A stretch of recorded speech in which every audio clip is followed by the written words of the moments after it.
Greetings, and welcome. We're going to be doing a Sunday Skill and Chill stream very shortly here. Welcome, Rick. Welcome, Elite. How you doing? Sorry for the late start. Or maybe it's preferable.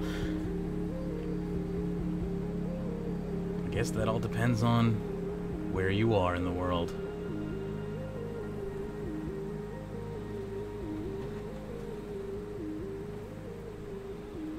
Today will be open topic format. You're welcome to bring up anything. We'll be fielding questions from chat, as well as just talking about pretty much anything we want to talk about. So feel free to take control of the show by posting questions here and there.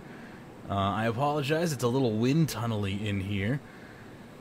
Got a bunch of fans going. I'm not feeling amazing, but I'm doing all right for kind of a laid-back stream. Good evening, Sebastian. I'm alright.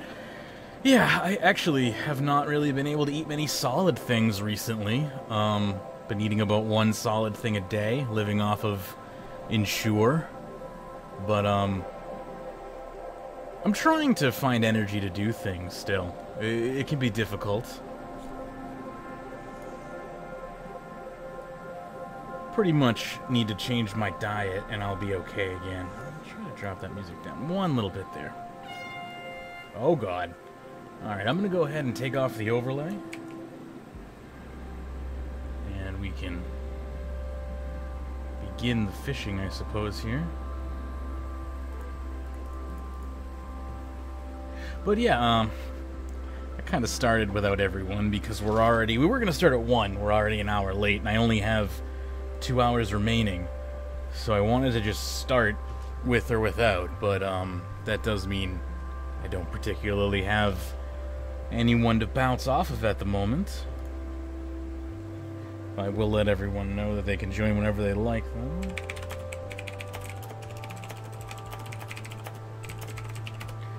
And I'll see if we have any other people that would like to join in.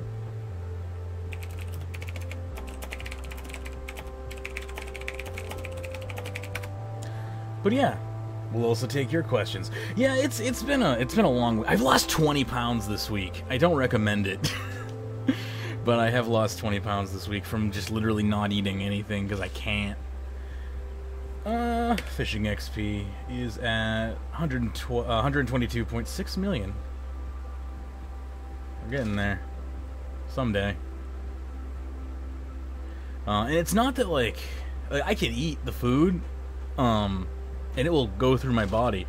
It's just horribly painful. Like, my body can't process it correctly, and it doesn't do anything with it, and it basically, you know, that's no fun for anyone, really. So I have to kind of change what I eat, and hopefully that will help.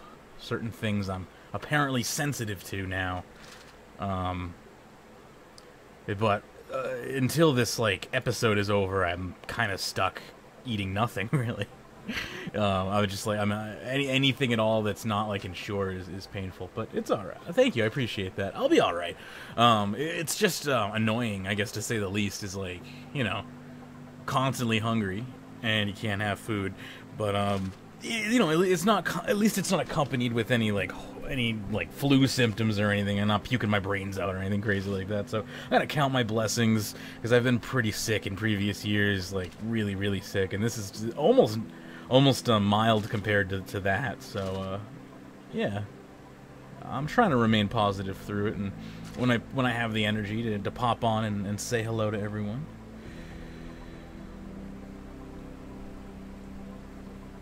Bubbles incoming would be fantastic. It's a little... If we get Bubbles on the stream, I will dedicate Bubbles to you, Jake. But, heck. Any new polls? Oh, they clothed some polls. Let's take a look at that. They clothed some polls. Yeah, my speech synthesis isn't going to be amazing today. Like I'm an android or something. So, clue scroll, emote improvements. That's a big yes. That's good. Multiple clue scrolls, also a big yes. And I already knew that one. I just tried to click away from it like this is a completely different game. Wow, this music is still too loud, I think. Bring this down just a little more. It's really hard to control this slider because it's in a web interface and it's not very sensitive.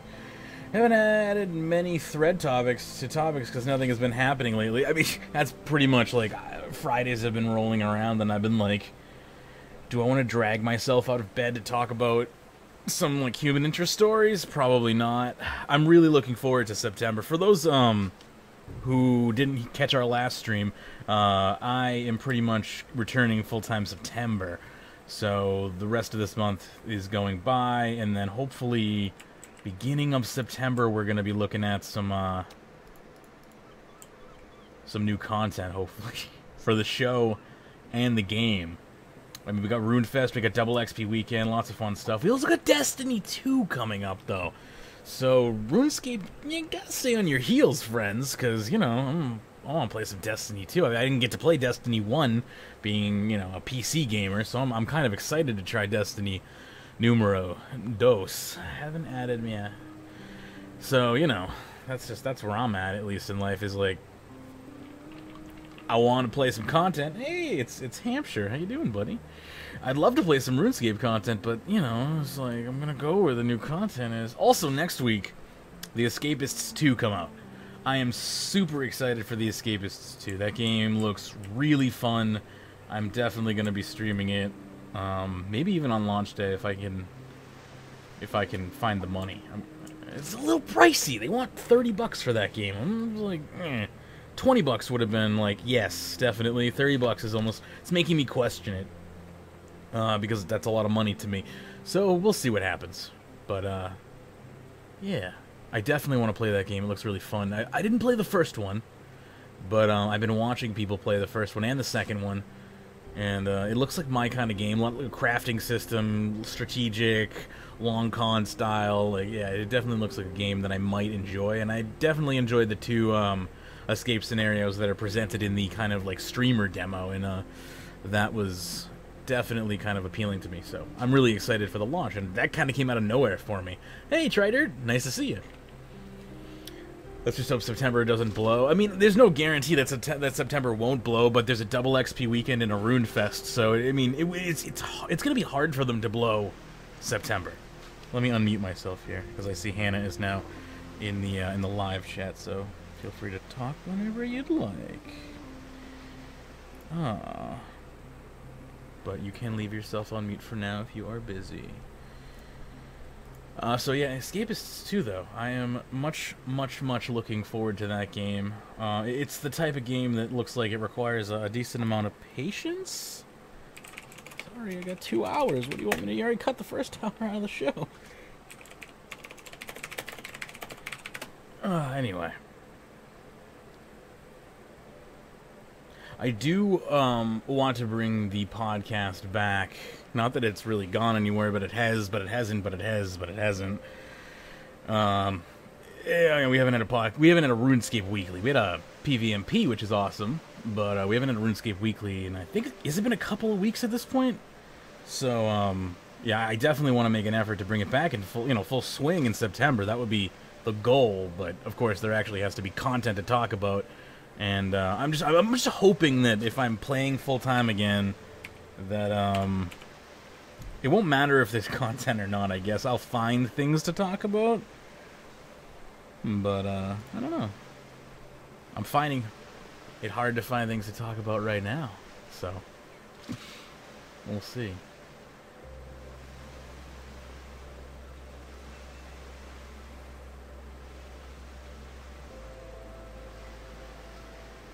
Oh no, multitasking at racks and staying involved in listening to the stream proved difficult. Hashtag died to the cleave.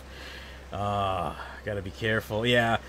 That's what's great about podcasting content when it's kind of passively in the background is it's good entertainment for you, but when you're trying to actively engage, PVM might be a little difficult. I assume that the beach is back to normal, being that I can only use so many ice creams.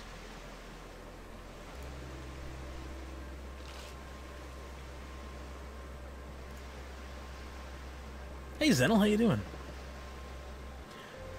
So what has everyone been doing in these lull summer months where there really hasn't been anything too amazing happening? Have people been able to find goals to keep themselves oriented? So I have to say I struggled with that. Generally I don't struggle with that, but I struggled with that this year. I haven't really been playing many games in my downtime either. So always excited to hear there's another podcast coming on whatever day, but I don't think anyone can blame you for not doing more this year. There's nothing for you to play with. I appreciate that. I appreciate where that's coming from, because I do feel guilty when I, want to release the show, and then I just don't because there's nothing to super talk about. Even this, I feel like, is slightly just gratuitous to my own ego, because I'm just sitting here fishing, kind of rambling. And not really providing any, insight or, information, really. But it's still fun. Hello. Hey, how you doing? You say this, but you used to do 5 shows a week. I mean... That's true. That's true. We make this shit up. It's true. I think it's been more a combination of the lack of content and also the lack of content killing my drive, maybe? Definitely there has to be a level of interest, I guess, is what I'm saying, and Jagex kind of let us down to a degree, and that kind of snuffed the desire I had maybe to create. I don't know. But I've been finding it difficult to do other stuff too, so it may not be just, hard to blame it all on them, I suppose. Mid-tier, so Menaphos and Beach were okay for me. Yeah, Menaphos, actually, I enjoyed Menaphos for what it was, obviously, not geared towards me, but I enjoyed the aesthetics of it. A little disappointed in shifting tombs, and the quests that came with it I thought were a little, lackluster. That being said, I didn't even do them. I just kind of watched everyone else do them and complain, so that's really a little unfair of me, but I'm going to be unfair, I guess. We enjoy your rambling. Well, I appreciate that. Honestly, I think the expansion to cancellation podcast was your best all year, not because you didn't put all into the rest of the year's podcast, but there was nothing meaty for good discussion. I feel like we were pretty fair on that episode. I agree with you. I feel like it needed to be said. I don't like attacking Jagex as a company, especially going after game design companies is super easy. It's a crapshoot. It's an art form, and it's really hard to be in the right place in the right time with the right content and the right mechanics. And I have to say that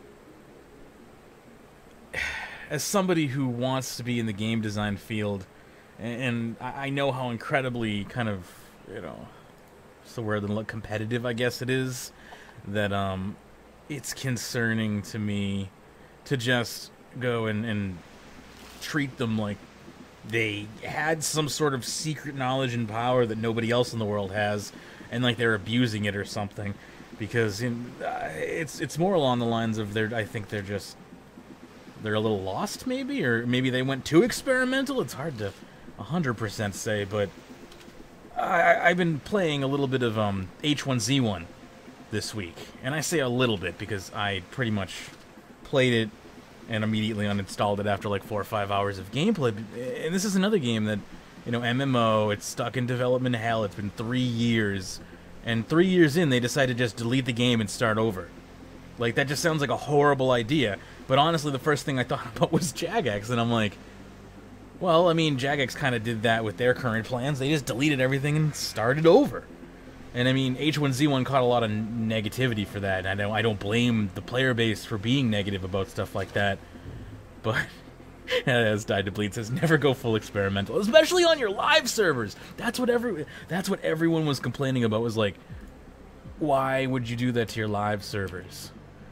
And I know the scenario is slightly different, but the sentiment is the same. The players feel left, like they're not being listened to, let down, and promises have been shattered. So, like, it's common throughout the development world. That, or I just happen to subscribe to a bunch of really shitty game studios. That's also possible. Let me scroll up here. I mean, I think there's this issue where, like, like Jagex specifically, like, where you're too open with your community, and then they expect more from you than they should.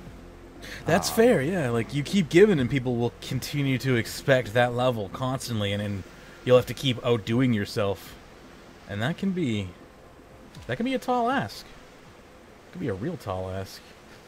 Yeah, so I mean, I can't really speak to the H1Z1 stuff. I've Yeah. never played the game. It's bad, like, don't worry. Sorry. I'm sorry.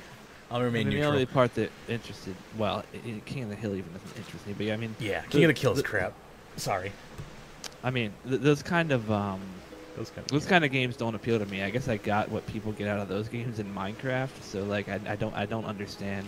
Like, it's weird because, like, I don't know, the way you craft items and the way you do, and more of my experience is with Rust, which I think is similar to H1Z1. Yeah, Just Survive. Yeah, that's another thing.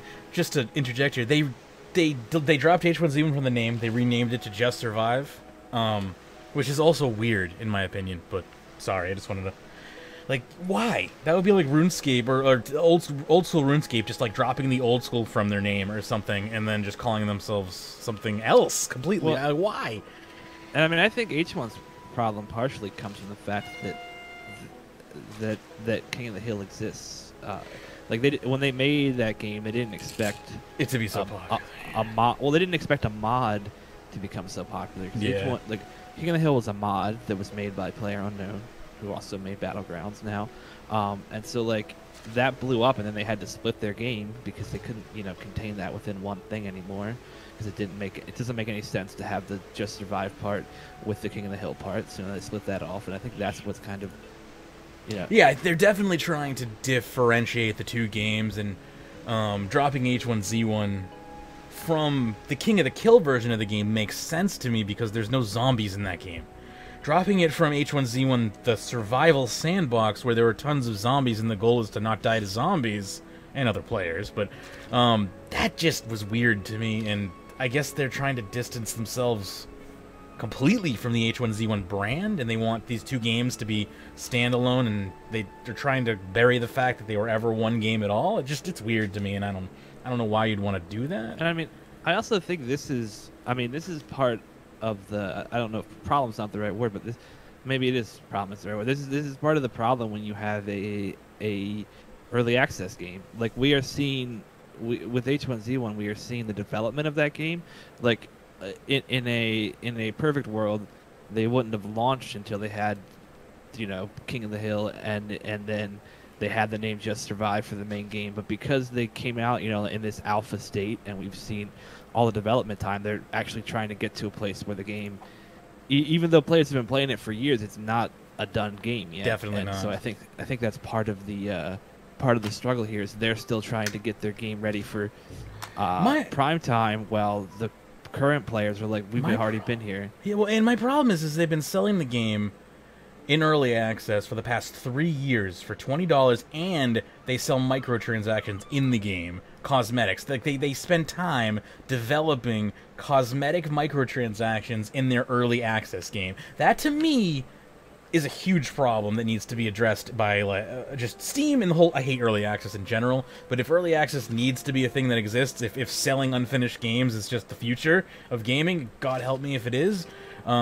But if it is, there needs to be some sort of like rules in place that you can't sell products inside of unfinished products. Like that just blows my mind. And I guess, you know, it's the Wild West. People, you know, they're gonna do what they can get away with, but I feel like this is something that they shouldn't be able to get away with. You could easily have sunk hundreds of dollars into H1Z1 and have had your entire save just deleted. Now, you get to keep your cosmetics on that account, but maybe you're not interested in the new game. And that's another thing, is the mechanics of the game do not in any way resemble the original game, which is probably a great thing, but also if you have thousands of hours in this game, that might piss you off. And again, that's the nature of early access, I suppose. It's by your own risk. And I just think early access needs to stop being treated like it's, you know, a finished marketplace, or, you know, I don't know. I don't like early access. The connotations that go along with it, people think they're getting finished products or going to be guaranteed a finished product way too often, including myself. I was like that. So, you know, there's a little bit of my own kind of annoyance in there. Like, you know, whatever. I spent $20 3 years ago on H1Z1. I'm over that. I just... Stop teasing me. I want it to be good so bad. It's like No Man's Sky. Every time it updates, I want it to be good so bad. What can you do? Yeah, for the rest of the year, questing in RuneScape. Are we afraid? Anyone else? I like this comment. The fact that from Trider, is it possible all the good quest designers have moved on? I don't know if that's necessarily the case. I just think that this year they really put everything into Menaphos. They've still got not getting anything at Raven there, and I think he's one of the best quest people they've ever had in that company. And I mean, Osborne is also has a good mind for like the lore of the game.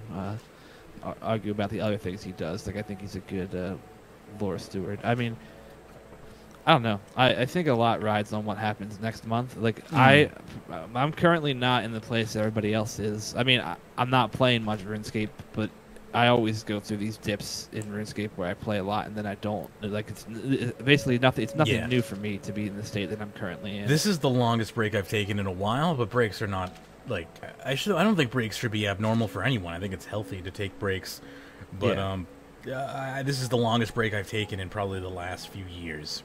But I mean, as many people already heard me argue, I think, you know, it's for me, it's too early to judge. What like the past 3 months have not been a sign of Jagex failing, in my opinion. I mean, other than they canceled expansions, that was a failure. But they told us there was going to be a 3-month lull between expansions. So until that 3-month lull is up, I don't feel like we should confident. be able to expect anything. Yeah, exactly. Like, I don't feel like I can attack them. But if September comes and there's not something big in September, like if there's not a big quest or Invention Batch 2, like, like they said we were wrong. They said we were supposed to get like the remainder of what was left of expansions, right? Like after the 3-month lull, basically, like kind of a smorgasbord, and then they'd retool, I think, for next year. But yeah, there needs to be content for the rest of the year, and I'm sure that they're aware that it's not going to fly. You know, that they can't go from literally 60 to 0, where they used to release something, you know, at least one nice update a month, to now we're just going to do one a year. Like, that obviously is not going to fly with their player base, and I think they know that. But thinking and seeing are two different things. I don't think we can reduce the year to that. I mean, I think, like, let's not forget that the community loved Shattered Worlds when it first came out. I mean, we enjoyed it for a few weeks, and I don't think they can. There's an update to that coming. Isn't there? Yeah, on Monday they're balancing the anima rates of how much you gain per hour, so it will be much faster. Good. I want Bladed Dive. I think a lot of people will go back to it when that happens. I need it for my farming runs. Hampshire is trying to trade me. I haven't seen Hampshire. on him forever. Sam Shire in chat.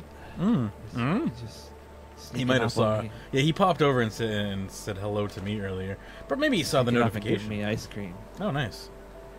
Let's see. Invention and clue score rework is the biggest things in development that we know of, and that's that we know of. Before we dive further in, have you kind of talked about what this stream is about at the beginning, or? No. I didn't really say anything because I'm not sure what I should or shouldn't say. Just that it's a skilling stream. Well, there is a motivation behind this stream, I guess is the thing to say. This is a stream that we are doing for a member of our community known as Jake, or Jam and Jake in the Runescape Weekly Discord, who is probably where you most see him. He's also a clan member, but he's going through some pretty serious health issues right now. So we're just kind of doing this stream in support of him and what he's going through. So yeah, send some love his way. Yeah, this one's dedicated to you, Jake. We all appreciate him being a part of our community and hope that he is able to fight through this. Indeed, and I hope you enjoyed the stream, even if it's just us rambling about a bunch of nonsense. I mean, isn't that what a podcast is anyway? Yeah, isn't that what we always do? Yeah, that sounds like what most ones turn out to be. Hey, Sudwood. What's going on? How is my volume? You're not bad, actually. I could bump you up a tad, but that's on my end, really. Say something again? How's it going? Yeah, you're pretty fine. I'll let chat decide. Okay. No Man's Sky. I was watching Rockley Smile, my favorite Twitch streamer, play that game the other night for like 3 hours, and no one enjoyed that game. Chat didn't enjoy it. The streamer didn't enjoy it. No one was having fun.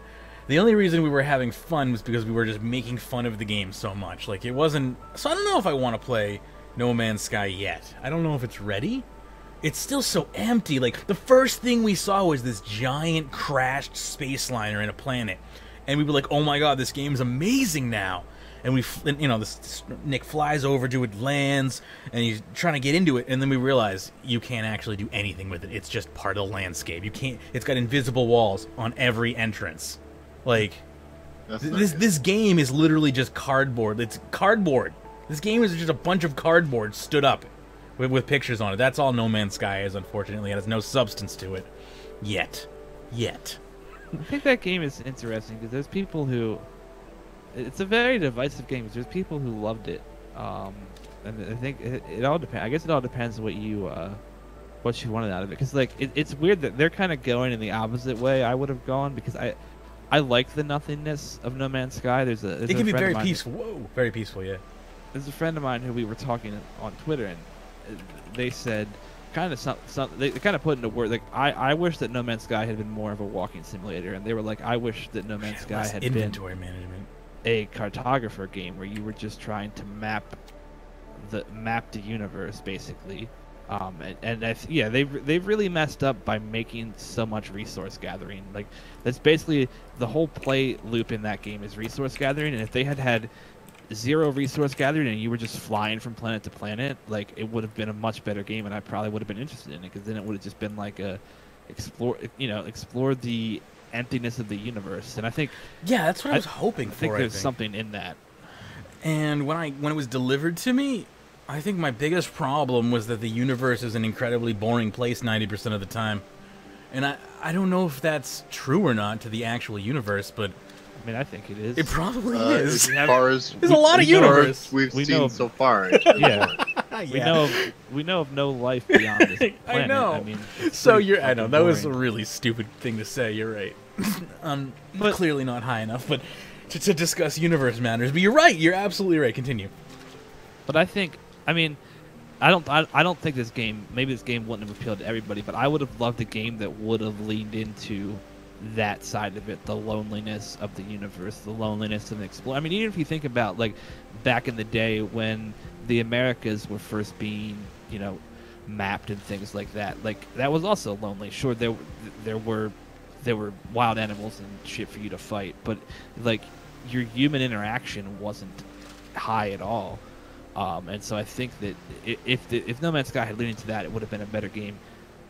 for me personally, but I'm sure that there's still people who don't like that.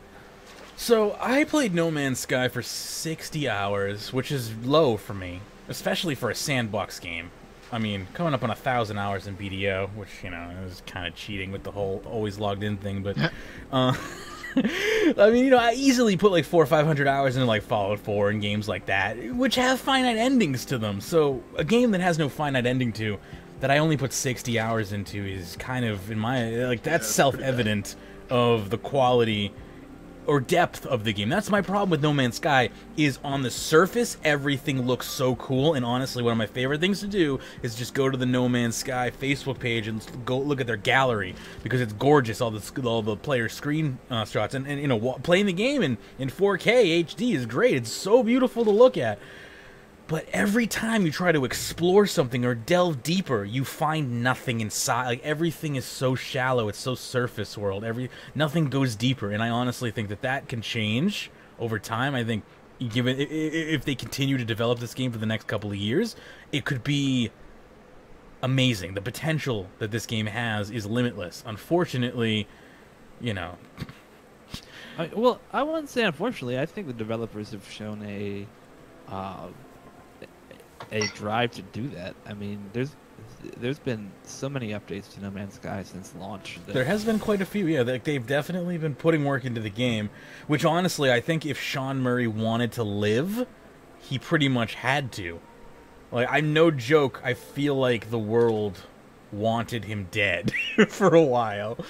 $60, like console retail on a. It should have been a $30. I mean, beta. listen, Yeah. This is my problem. No Man's Sky is a procedural generation engine slapped on top of a bunch of 3D components that are all interchangeable and use obviously some form of algorithm that is, in my opinion, incredibly easy to see the patterns in. Is my problem. I can see all the patterns. And I would say after about 60 hours or so, the game no longer feels original anymore. Each planet no longer feels original. You start seeing the same fauna, the same flora aspects. You know, like, I've seen the same little, like, mushroom rocks on every planet, practically. This is the problem with procedural. Yeah, exactly. People think procedural generation is, like, true randomness. It's not at all. It's the opposite. I mean, like, if you're to like a trained eye or someone who's seen too much of it, or someone who doesn't have that interest, it's very easy to see the seams of a procedurally generated world. Like, it doesn't feel as lived in as something that it has. Like, I mean, I don't really have an interest in Breath of the Wild, but I think it's an example of a game that clearly, like, every single aspect of that game was seen by a human. And, like, they considered, like, when you walk over this mountain peak, what it's going to look like when you look down into this valley.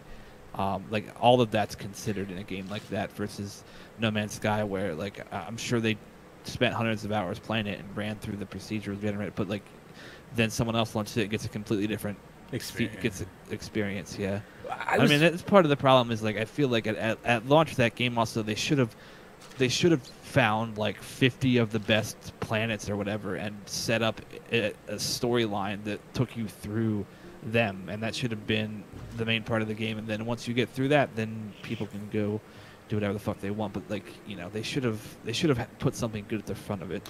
They added a new mainline story mission in this recent update 1.3 that is supposedly adds like 20-30 hours of storyline, which would be great if No Man's Sky launched this week. But, that's true. Like, I've already put 60 hours into the game. I've seen everything there is to see.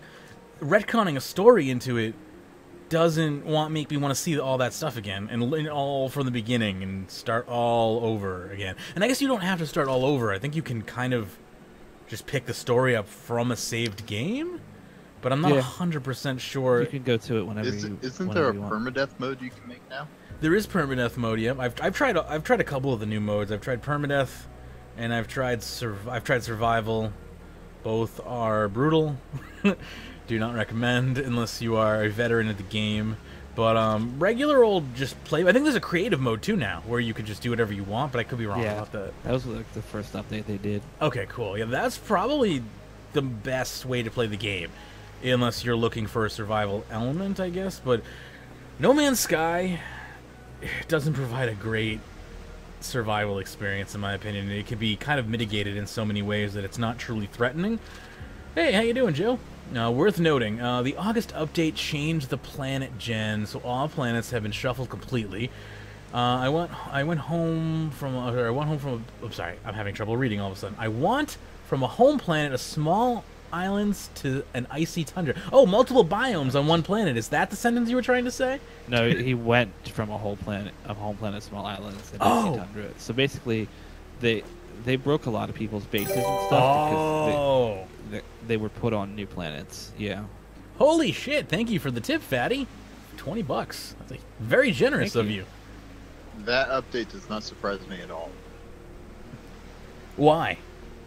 That they completely broke bases and stuff when they updated. Yeah, that doesn't surprise me either. I mean, what do you got this completely random generation, and if you change one number anywhere, isn't that gonna throw everything off?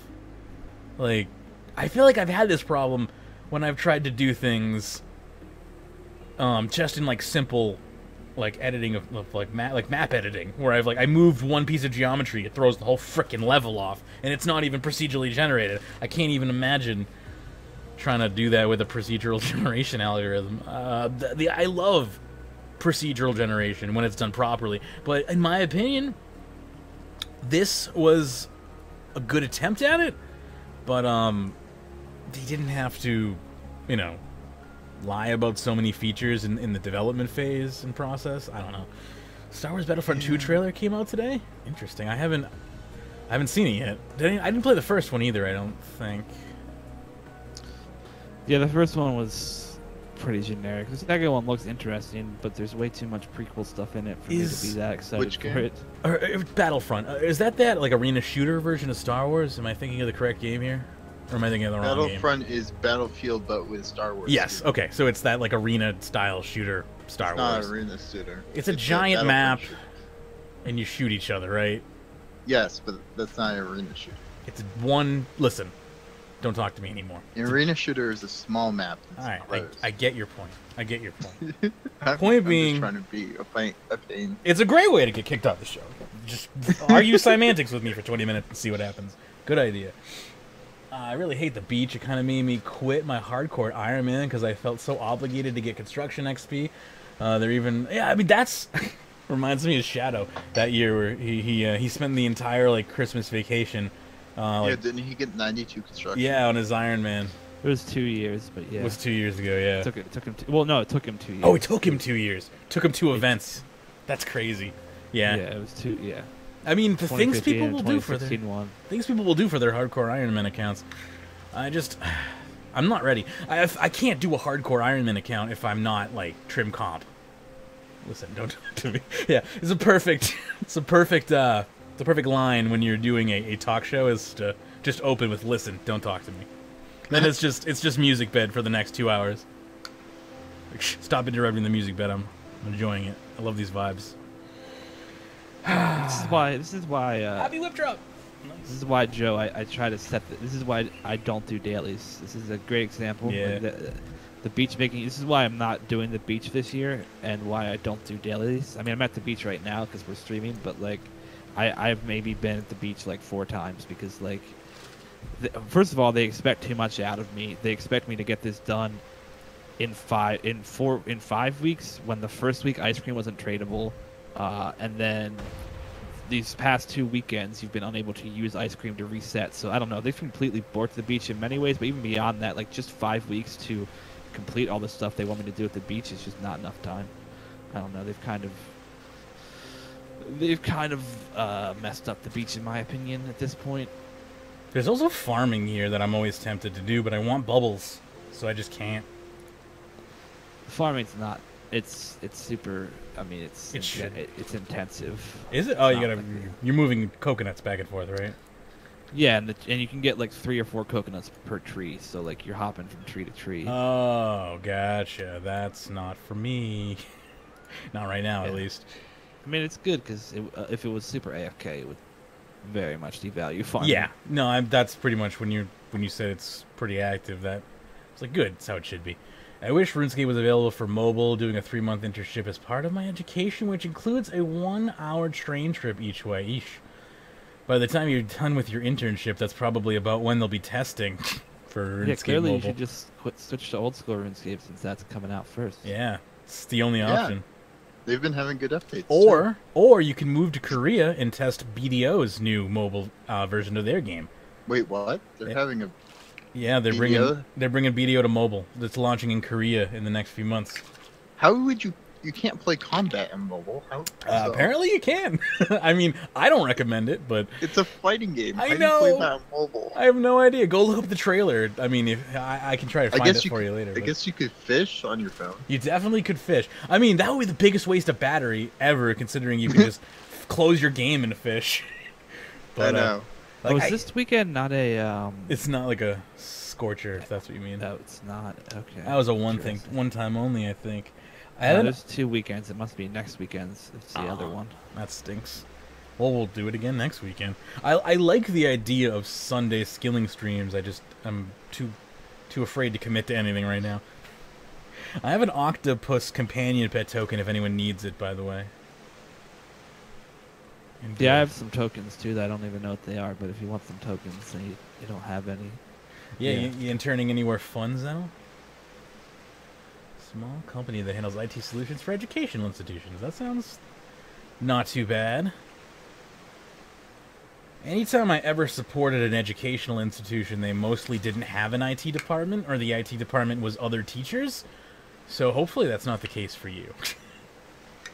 It was always the worst. To be like, where's the control console for this freaking deployment, so I can see what's going on? They're like, I don't know, I think it's in a closet somewhere. I'm just a science teacher. I'm like, lovely. Yeah, that sounds about right. It's anytime you call a public school or university, they'd have like staff doing IT. Ridiculous.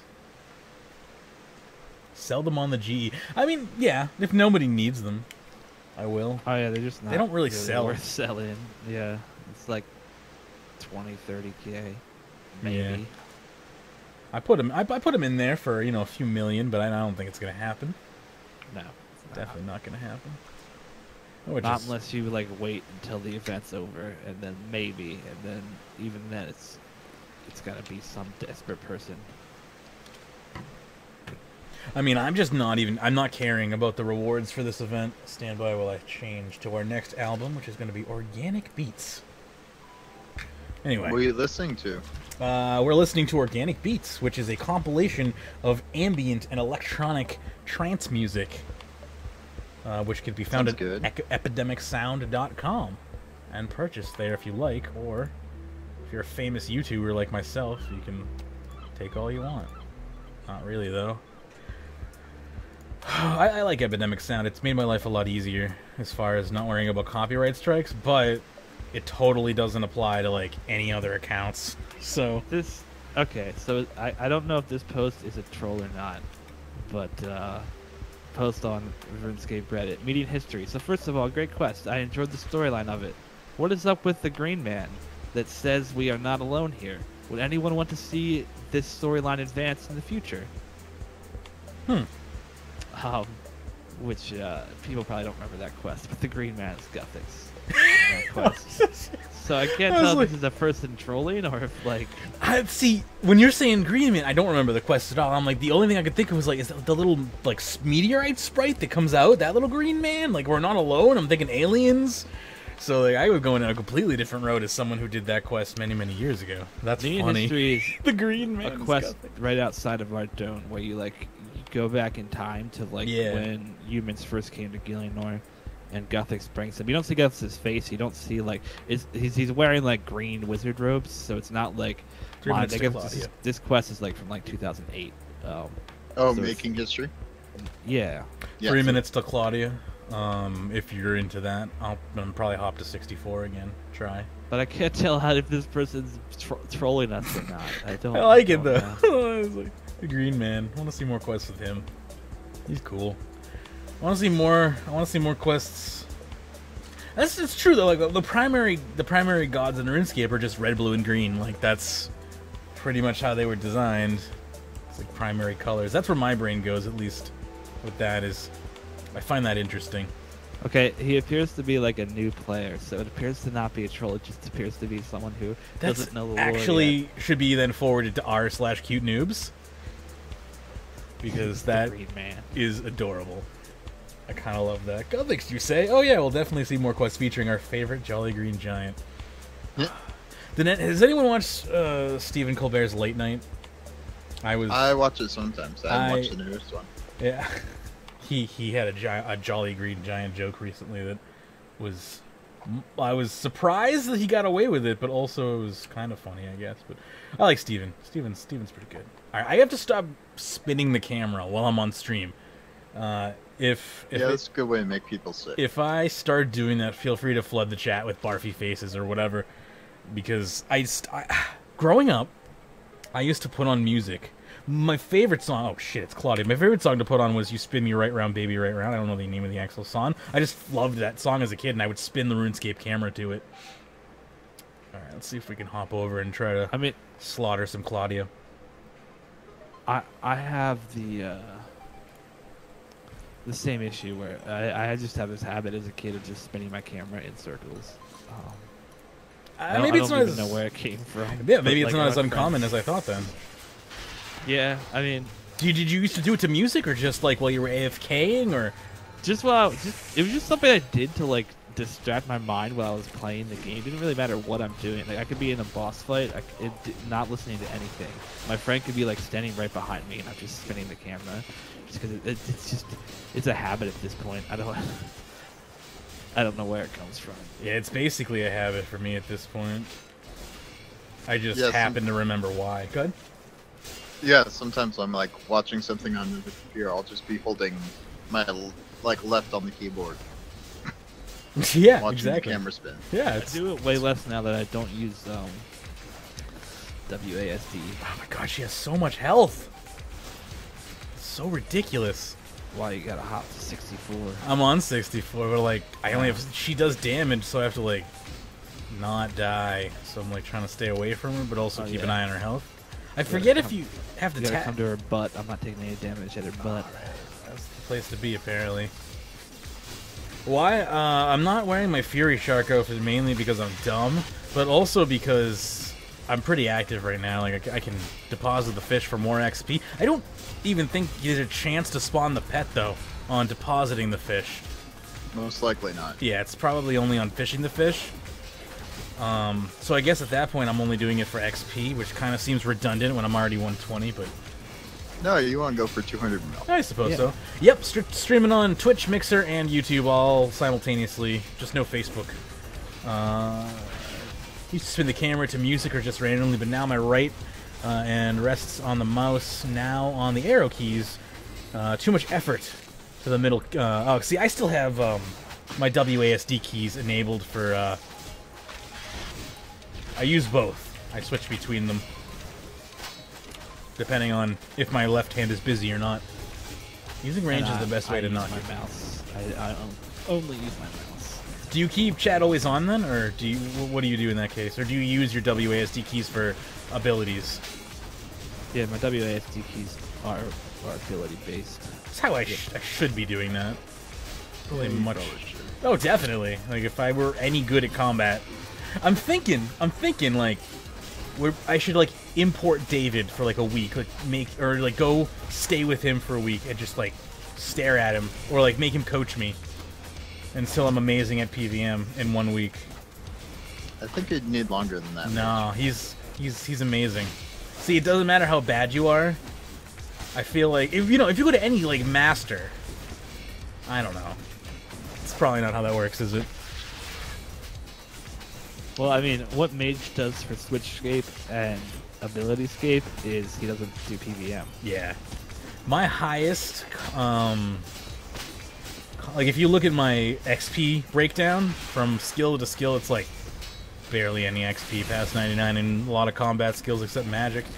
And then you have a bunch of 120s. I can't even move my own mouse. There's so much lag right now. It's ridiculous.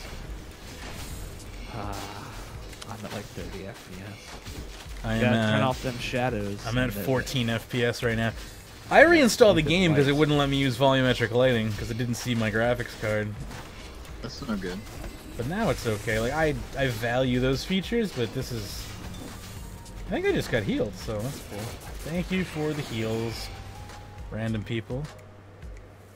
More garbage. Yeah, I got an anti-sun potion, so Yeah. I can use that for the next 20 minutes and then never again. It's funny, I don't even need any of this stuff, so I'm not sure why I'm worried about it. I'm just here. Elite gave me, I think, everything from this event. Yeah, me too. Which means Elite must have been going insane. I just got lucky, who knows? Hey, Dwarven Yak, by the way.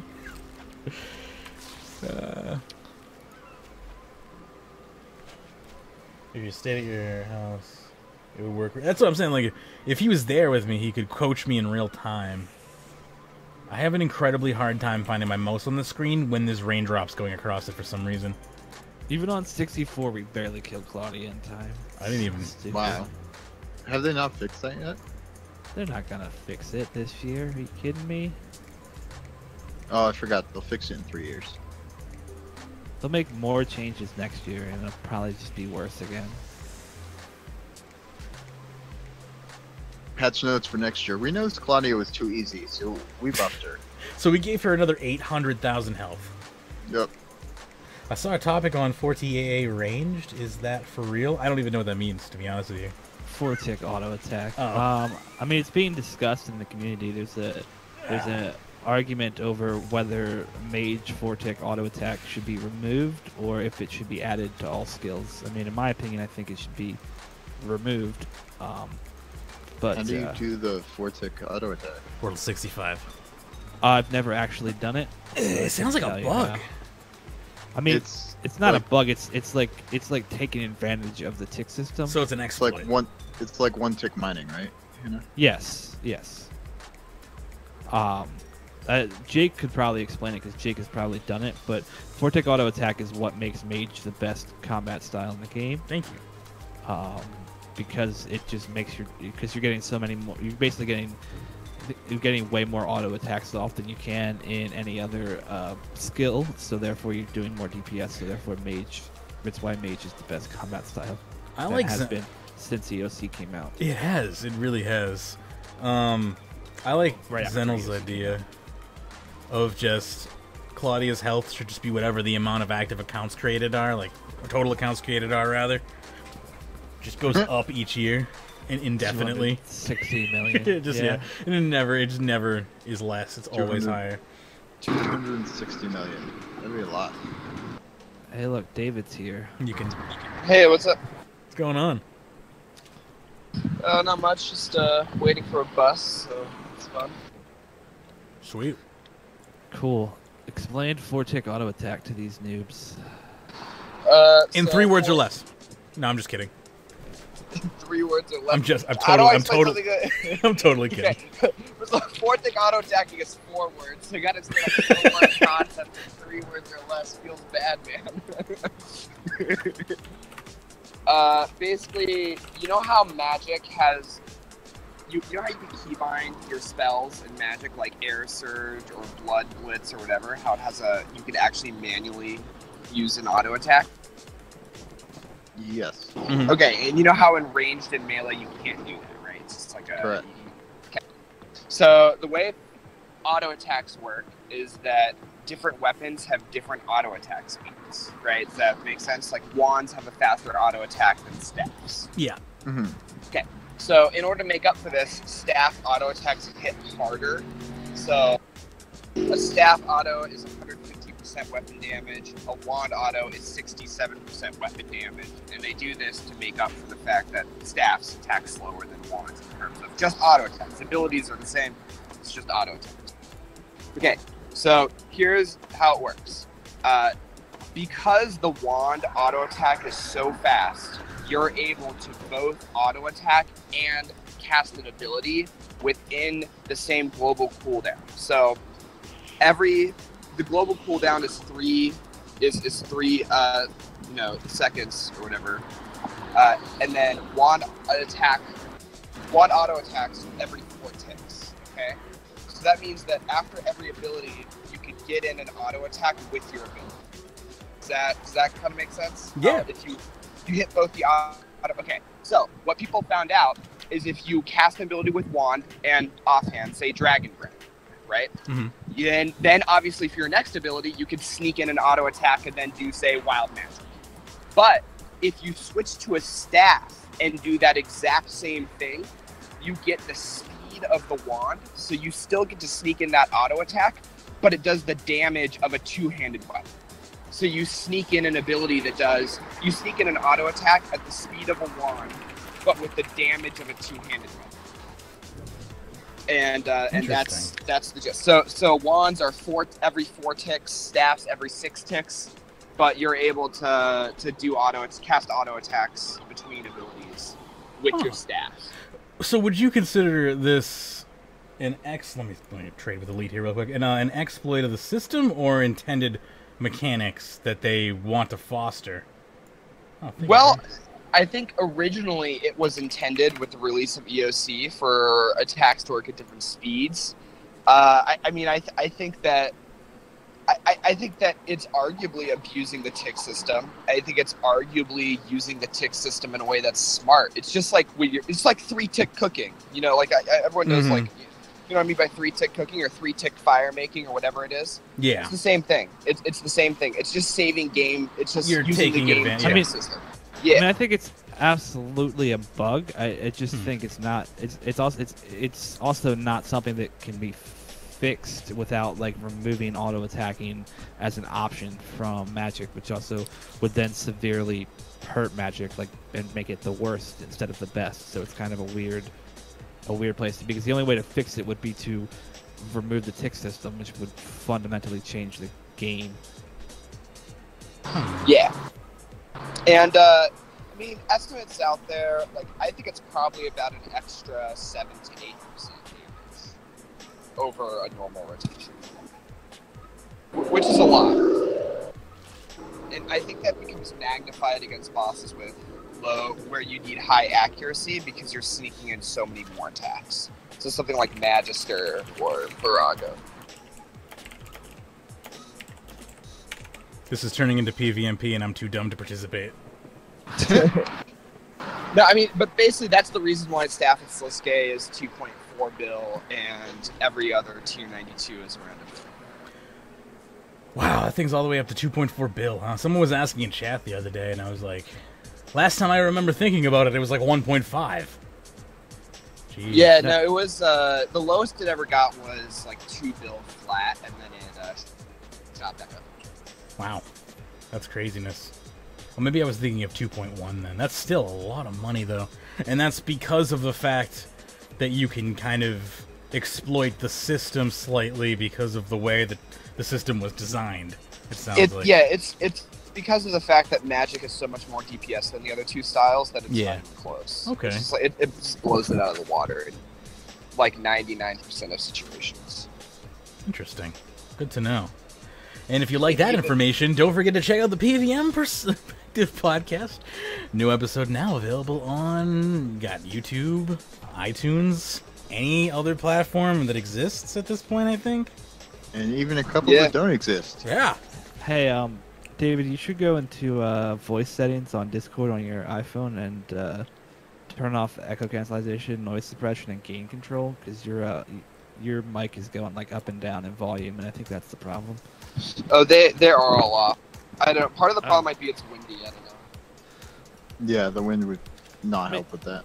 Yeah, it's just Discord keeps trying. It seems like Discord keeps trying to set your mic level based on background noise. So it very well might, and that it could be the phone and not the software. I don't know what the phone's capable of, but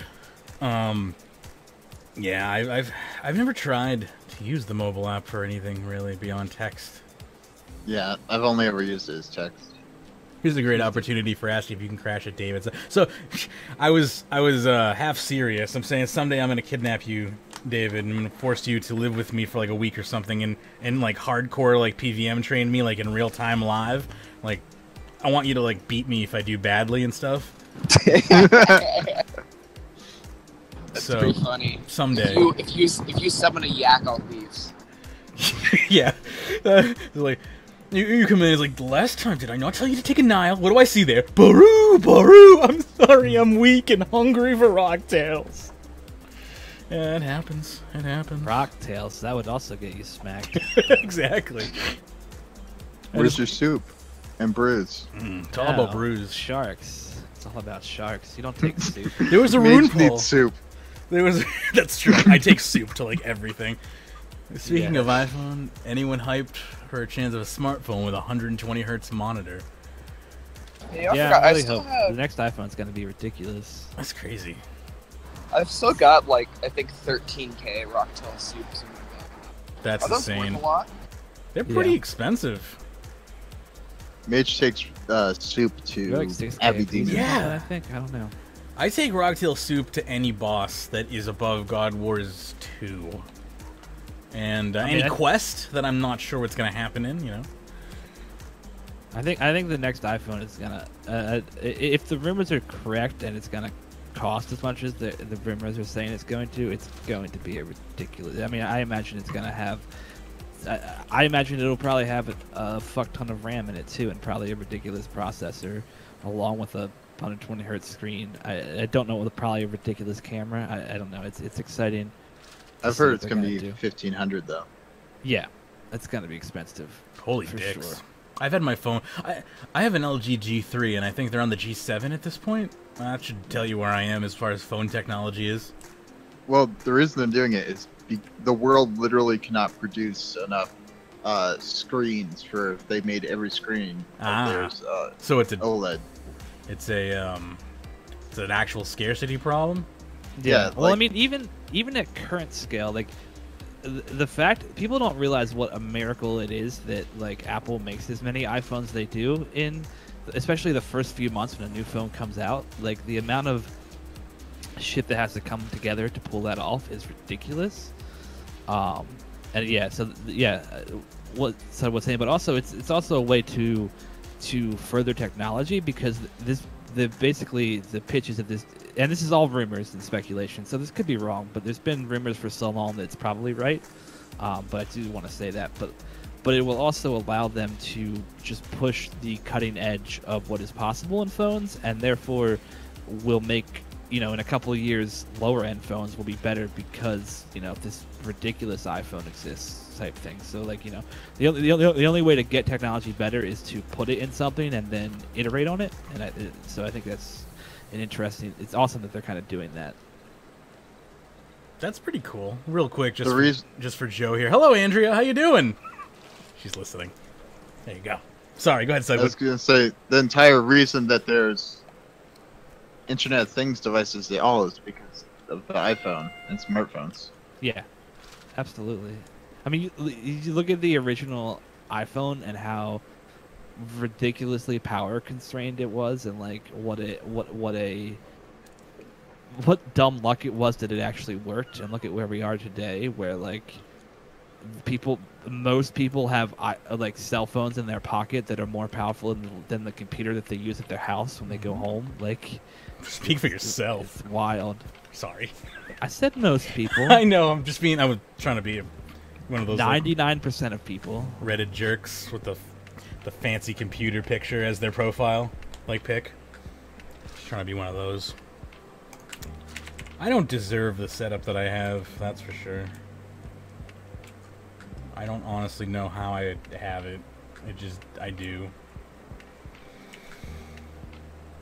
It gets a whopping 25 FPS in RuneScape. I know. Buy this $5,000 computer. Can't play RuneScape. This is what you get for turning shadows and that other thing on. It's like, if I brought my Lamborghini in for maintenance, and they were like, and I was like, it sounds like, it's got smoke coming out of it all of a sudden, and they're like, that's what you get for driving it at 120 miles an hour. I'm like, I spent $500,000 on this car. You say that, but that's exactly what owning a Lamborghini is like. I know. You buy a supercar, and you better be ready to spend twice as much as you paid on that supercar in maintaining it.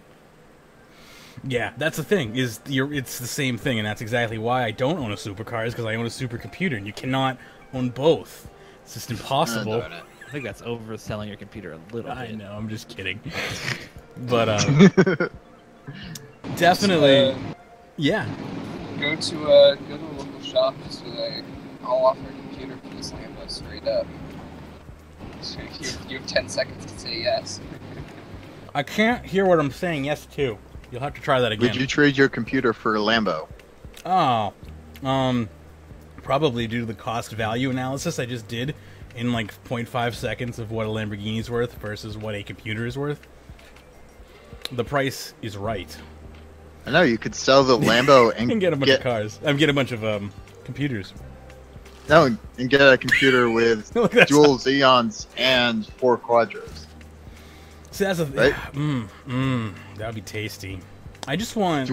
You could have a, let's see, 48-core, 96-thread computer with 4 Quadros. Check out this logic right here, though. So, if anyone remembers before the build that I just did this summer, my previous build was having overheating problems, right? That was my main problem, was performance was ducking because of the fact that it was like 90 degrees Celsius inside of my case. Yep. So obviously that's all been improved. Heating's completely, being dissipated differently. But now it's too hot in the room where all the heat's going, and I don't know what I expected. Like, I don't know why I'm surprised. Like, the heat's now on the outside of the computer, and now I have to deal with it. I'm hot now. So, like, good job, Mage. I don't know why I'm like, this is a surprise to me. Like, where did you think...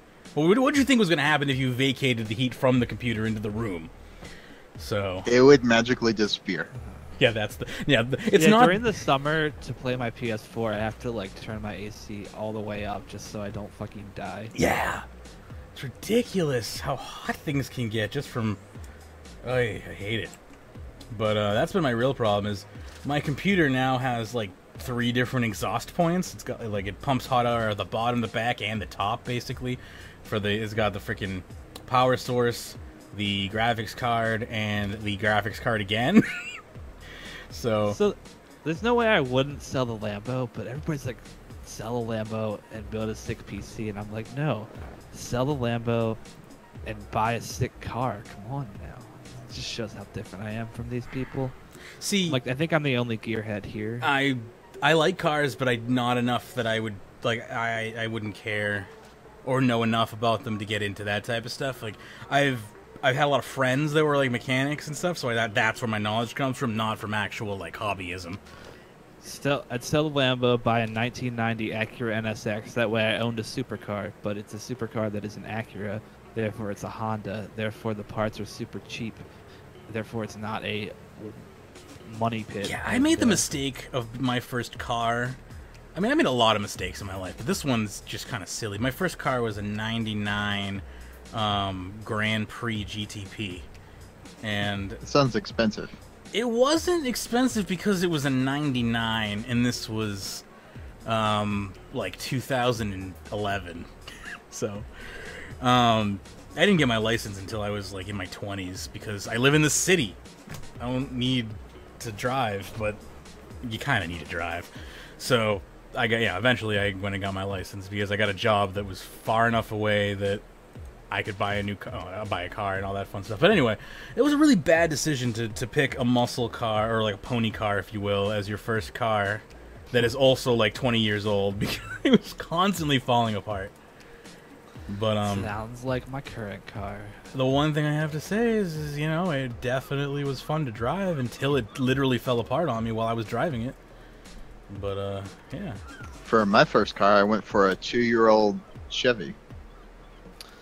My first car this was years after I was driving. The first car that I bought was an Acura RSX, but the dude who I bought it from put a freaking Stage 2 racing clutch in it, which was stupid. So the clutch died in like 2 years or something like that. Yeah, because that it was kind of stupid.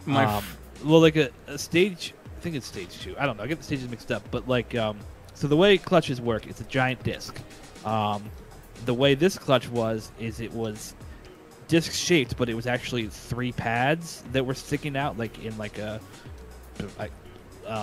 so like 3 Ys coming out from it. So there was a lot of empty space, which basically makes your clutch way grippier, way harder to use, but also makes you take off more precisely, but also means there's way less surface area to wear down, therefore the clutch dies super fucking fast. Yeah, and then the clutch can't engage anymore. Is that the problem? Yeah. Yep. That was the problem with my air conditioner in that car. Who knew? Who knew your air conditioner had a clutch? I didn't. But, that sounds horrible. Yeah, my friend had a similar issue with his 2008 turbocharged Dodge Neon. If you ever want to see a shitty, like, turbo car... What the fuck? Look at a fucking Dodge Neon Turbo. It's an Dodge Neon SRT. It's oh my god, that thing was constantly falling apart. You would be coming down, you're like, and it would just like go down, like starting up. My second car, I was super responsible. I had a good job where I drove like 500 miles a week, so I'm like, I'm gonna buy a nice car. So I went and bought a brand new, I don't remember, like Mitsubishi something. It was their cheapest model. It was like 50 miles per gallon of gas. That's why I bought it. It was ridiculously fuel efficient. And then I got rear-ended. So you know, like, welcome to life. Yeah, sometimes life is just like having a good time. I was sitting at a red light, and I looked behind me. I was sitting at the red light at the bottom of the hill, and there's this lady like barreling towards me. I'm like, clearly she's gonna hit her brakes soon, and then she slammed into me, pushed me into 4 cars in front of me. Apparently her brakes had failed. So that was a fun time. That sucks. That is no fun at all. And now, you know, now I have a 1987 Ford Mustang Fox body piece of shit that's also amazing. I always wanted... I almost, when I was making like big bucks, I'm so glad I didn't, because I didn't stay with the job, but I almost went with a Charger RT. And I'm kind of really glad I didn't, but yeah. Those cars have so many problems. Yeah, I was gonna say that would be expensive to keep running. Oh, I can relate to that, Rick. Like, first car, spending way more money on it than you like. So I bought my GTP, and this thing was in awful condition. I spent $1,500 on the car, and then I spent about $2,000 fixing it, and that was just on parts. I had my friend, who's the mechanic, actually fix it, because if I had to go to an actual mechanic, it would have been thousands. Holy crap, it would have been thousands. I have no room in my bank, of course. GST is a pretty cool car. I almost bought a GSX, but the GSX is everybody who owns a GSX either knows what they're doing and it's beautiful and super expensive, or doesn't know what they're doing and it's a piece of shit. So it's a bad market of car to buy. Kind of the same with the WRX. In my opinion, the GTs are probably more reliable than the GTXs. I'm trying to find... The GTXs are very, very sport oriented. I don't know if their reliability is worse. I think it's just they get treated. Well, one's got a supercharger, one I don't think does, and I think that's a major point of like maintenance. Well, but also people who own GSXs drive them like shit, and like that's why they break. That's true. Like, I used to treat my car like I was in a racing movie constantly because it could make the maneuvers, but it wasn't good for the car. I broke the roll bar or the bottom suspension bar like twice. Also, nice, Reese. What's the difference between supercharge and turbocharge? I couldn't make that out. Go ahead. The difference between supercharge and turbocharge? Supercharge uses the momentum of your car that's already going to accelerate faster. It uses like the pressure of the... that's the best you're going to get out of me. Maybe Hannah has it better. But turbo uses the pressure of your car at rest to burst you off from start. So like one's for when you're already going, momentum, and the other one like launches you from like a stopped position. Can you have a better definition, Hannah? No. I mean... I don't have much experience with supercharged or turbocharged cars, so I honestly don't have a better understanding than what you do.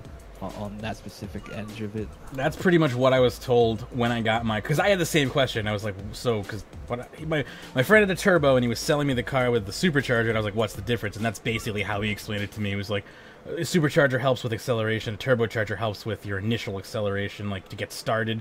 And then, like, the supercharger is more accelerating when you're already accelerated. It doesn't help you if you're not moving. I got super lucky with my Mustang. I bought it for $1,500, which is super cheap for fucking Fox body Mustang. But then the shitty, and it has problems. It's part of why I've got it for that cheap.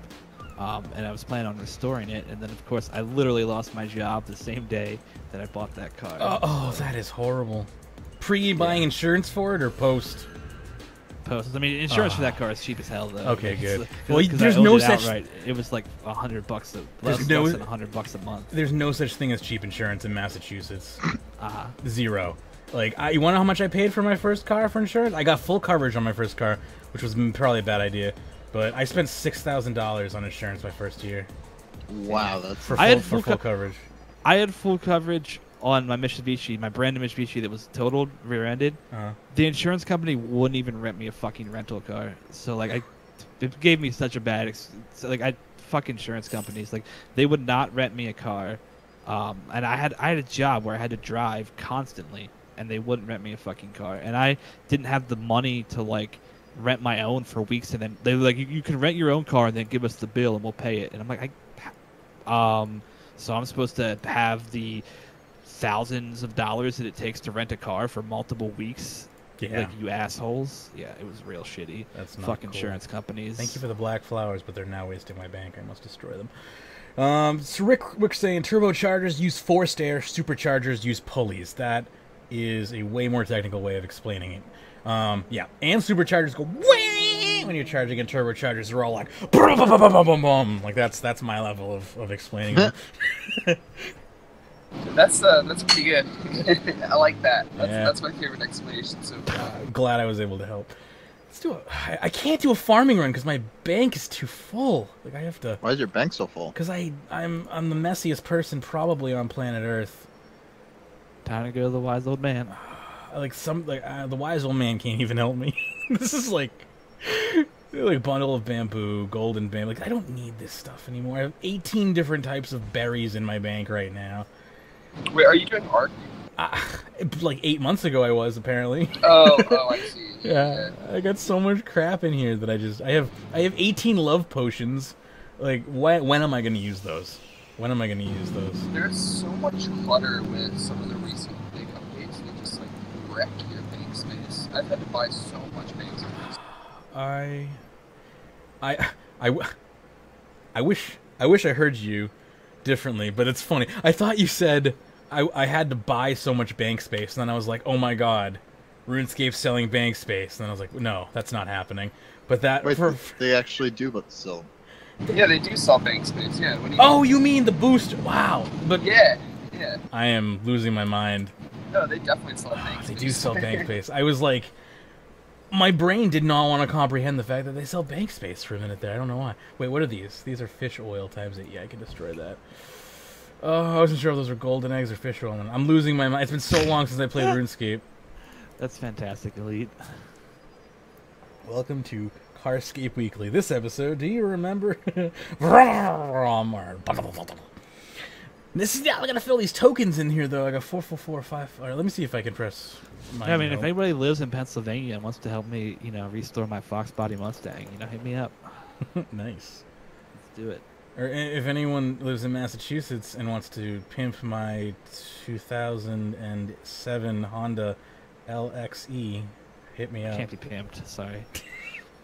Yeah, I feel like if I was told to fix a car, it would be like Maze being told to kill 2K and Rage Telos with no weapons. Yeah, fair enough. The same level. The only thing I need to fix my car is the tools and the money. Other than that, I could do it. These are the two things I don't have. There's one tool. Knowledge I do have. The one tool I can't be given is the brain power to do it. Unless I can follow. You could absolutely do it. Unless I followed like YouTube guides or something. Exactly. That's all I would do. Is I would I know how to do this stuff, but you could learn this stuff from scratch on YouTube, and you find a version of your car's manual, because the car's manual tells you everything too, and then you also find YouTube videos. I like Jake's comment. RS3 Don't worry, I suck. clipped it. You're It will totally be remembered. right. What are we doing with our lives? Why do we play this stupid game? I mean, I haven't been, if that makes you feel any better whatsoever, but Yeah, I don't think I've logged in 3 weeks. Like, clearly, the prophet Quaff J was right. You know. definitely. It's coming to an end soon anyway. Don't you know RuneScape is dying? Yeah, RuneScape is actually already dead. Do I really need 817 plant pots in my bank? Probably not. They updated the graphics on that. That's weird. Or changed. Excuse me, Flipboard. Not right now. Thank you, though. Can Destiny 2 come out already? RS3 sucks, says the people who can't stop living in the past. I would love Destiny 2 to come out, I'll be honest. Oh, Miscellanea. I should probably... I haven't done that in... Let's go see what my Miscellanea score is right now. I saw a really sad post on what? On the RuneScape subreddit that was someone like, I just came back to the game after 9 years and I haven't checked Miscellanea. Am I gonna be rich? Nope. Oh, I just love it. It only stores That's pretty 120 funny. days, right? No, it stores a few months. But Yeah, not... 120 days. Oh, I thought you would said be more. I thought you said 20 days. I was like, no. Yeah, like 120 days. That's about right. 49%. The last collection for me was 11 weeks and 1 day ago. So I'm gonna get this back up to 100 and collect. And then you know what they're gonna say? Hey, Magebit, clean your fucking bank so we can put this shit in there. That's what the NPC is gonna tell me. So I'm actually gonna go back to fixing my bank after I do this. Just buy some more bank space, mate. That's all you need to do. Live, hey, listen. If I'm gonna buy more bank space, what we're gonna do is surveys live on the show here for Rune coins. All right, sounds good. Fire up your virtual box. Yeah, oh man, I don't even know if I wonder how streaming actually it's got to be doable. I watch people destroy like virtual machines on live streams all the time for fun, so that actually shouldn't be that bad, I guess.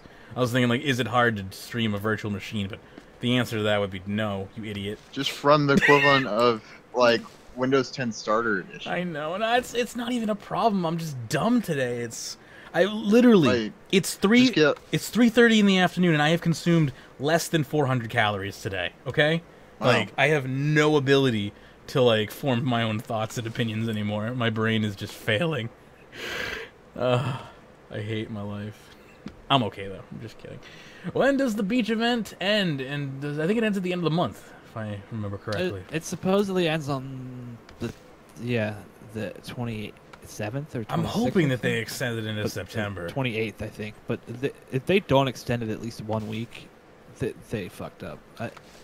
Yeah, because I mean, the fact that we couldn't trade ice cream for the first week, like I said, and also like that super hot weekend where you could skill endlessly, people couldn't get their ice cream resets for that entire weekend, which means like people have basically been fucked out of like almost 2 weeks worth of progress because of bugs caused by Jagex.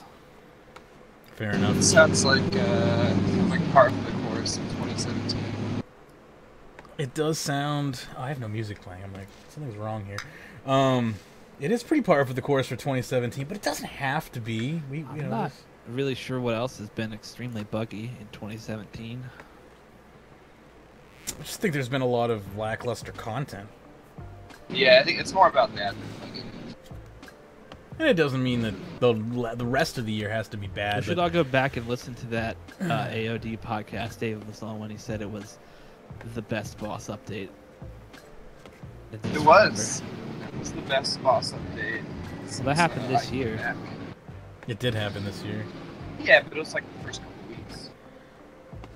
Still happened this year. So best boss update though. So better than Virago. Is AOD better than Virago in your opinion?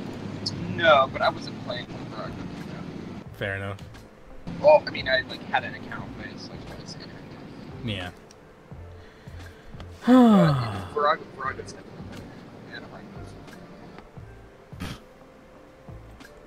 Yeah, trying to ask David. I mean, ask David if sex is better than Virago, and he'll probably say no, Virago. It depends if we're talking normal mode or hard mode. Sex or Virago. We'll leave that one up to the audience. Yeah, exactly. That's for you to decide in your mind.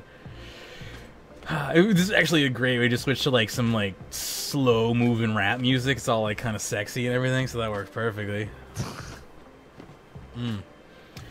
Something like R. Kelly, but not R. Kelly. Definitely not R. Kelly, but definitely in like the ignition ballpark. Yeah. Fuck. R. Kelly's so creepy. That you are right about, but you know, what can you do? Sometimes you just gotta hopefully put the guy in jail. Let the urine fall where it lies, unless, you know. Yeah, that's a problem if he's done some like illegal stuff. Oh, you haven't seen the? Yeah, I mean it's not a great conversation, but probably not. It's basically R. Kelly runs his own cult to. A lot of people do that. Find women who have barely turned 18 and that's not cool. Take advantage of that. That's not cool. I mean, like, running your own cult, we can talk about that. Like, I'm willing to have a dialogue about running your own cult. Running your own sex cult that takes advantage of people, that's not okay. Yeah. I draw the line when people are taken advantage of. I think you can have cults that don't take advantage of people.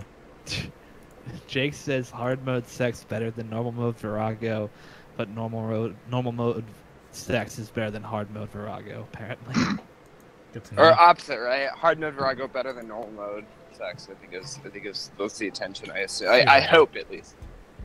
I need to destroy 6 items in my bank. He was trying to say inverse. I think.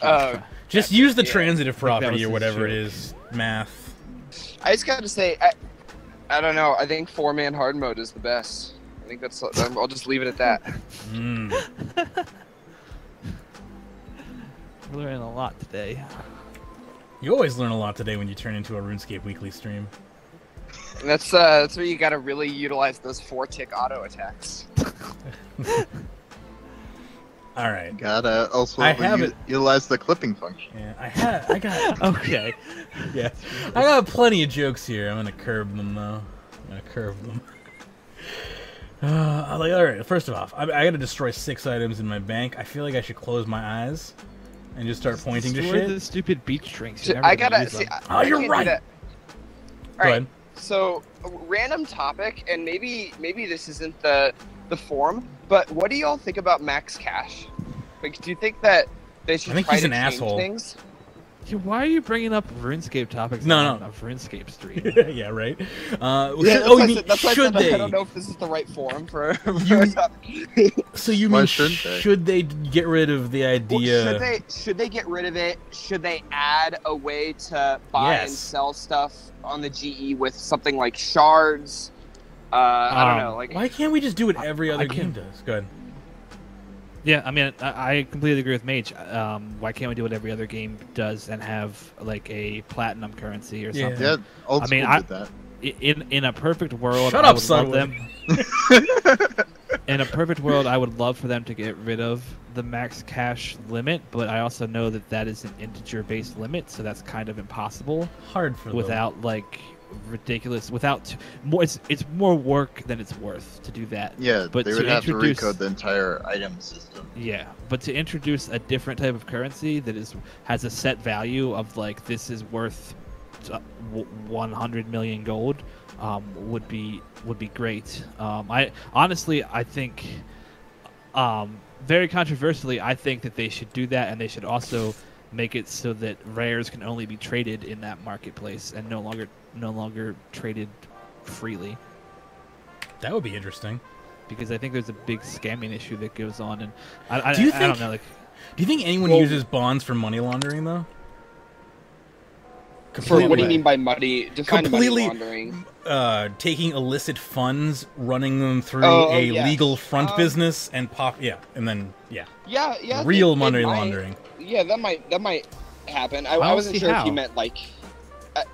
You'd lose Well, a So lot. you get a bunch of money from botting in the game or something, and then you take that money, turn them into bonds, and illicitly sell them to people, I guess? Oh no! I mean, people That just seems sell tough straight to up do. gold. It does. People just sell Yeah. straight up gold stacks or party hats. Like that's how you do the laundering there. Okay, so you mean If you- botting? Yeah. If you want to, I thought you meant like somehow putting Or- drug money. yeah, into, well- like buying using drug money to buy RuneScape bonds. And then, You and then could. using that, yes. This is the discussion I want to have right here. Is like taking drug money, illicit drug money, or like Trump's campaign fund money, and and just buying a shit ton of bonds with it, converting that either into GP or whatever, and then taking the money in game and just like basically making super wealthy characters and selling the characters at values. But what- money values on illegal websites. I don't understand how that's laundering because you would already have to have had the money laundered because you would have to convert Yeah, the that's physical right. drug money into digital. Yeah, I didn't think it. yeah, through because all you have to the way. convert it, because you have to buy bonds on a card. I mean, I or guess you by could take SMS. if you're. I guess with Bitcoin these days, then you could partially use it for that. But Bitcoin's already Bitcoin's already the money laundering front then, Yeah. right? Yeah. Yeah, I like think that's it's easier where, just Bitcoin.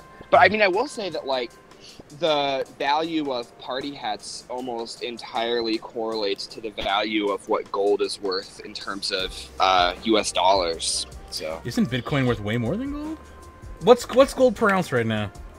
No, no, talking I mean about- RS No, gold. RS sorry. gold. Oh, okay, sorry. Yeah. That's, Bitcoin's like 2K. This is my. I thought it was this is why 4K. this stuff like David is saying there is why I think that we need a platinum currency or something like yeah, that, totally. and a system where those things can no longer be traded freely. Like I am obviously I hated when they removed free trade, but I think where the manipulation of rares and how it incorporates into real world trading and shit, I think something should be done about. I don't think that's healthy. Well, But- part of it is that people think that inflation is massive in RS, so it's pretty easy for people to be like, yeah, obviously hats should go up because inflation, even if it's not true. It's Yeah. like pretty widely held belief that inflation is a problem. And it's funny because it's not the only place inflation is a problem. Well, I don't know if it's inflation, but like the only place that you could argue that inflation is a problem is with rares. Like I don't think non-rares have an inflation issue, but I 100% think rares do. well, there's a finite amount of them, and yeah. Well, there's a finite amount of them, and they're the most common way to buy and sell real life money in large Yeah. quantities. And as the value of RSGP declines relative to the dollar, which it has massively over the past couple years, Which is a price good of thing. the price of hats have to go up relative to that in order because like a blue party hat is worth the same number of US dollars in 2017 versus like say 2014, which means that since the price per million GP or whatever has gone down, the price of the blue party hat has to go up in order to maintain its value versus the dollar. And Oh, that's yeah. that's why what I think is the real thing propping up rares, because all these merchers who are just making bills every week, they're just like they fund their entire life via real world trading. It's really common. I don't know. Yeah, I mean, I totally agree that's part of it. I mean, I also think that another part is people stashing them. Those same people who are stashing them are also real world traders. So Yeah. I think it's a shared thing. I mean, I had at but- my peak, I had a blue, white, green, and a bill shards. I was just like, that was just like, I don't know. I stopped playing for a little bit because I didn't know what to do with all. Give it to me. I should have given one of you a hat to keep for me. That would have been smart. Yep, you should have. I would. We keep offered. that shit. At least I offered to Safe. keep some wealth safe for you, but it's okay. You'll live. I mean, yeah, Zeno, manipulation is going to happen no matter what, for sure. But it's like with any law or rule, it's about making it harder for people to do. And to me, like, I mean, the real world trading stuff is gross. And I mean, I think David's talking about how the value of RS gold versus the US dollar has gone down, which is actually a very good thing. And I think bonds are a huge cause of that. Is the fact that I think primary driver probably. Yeah.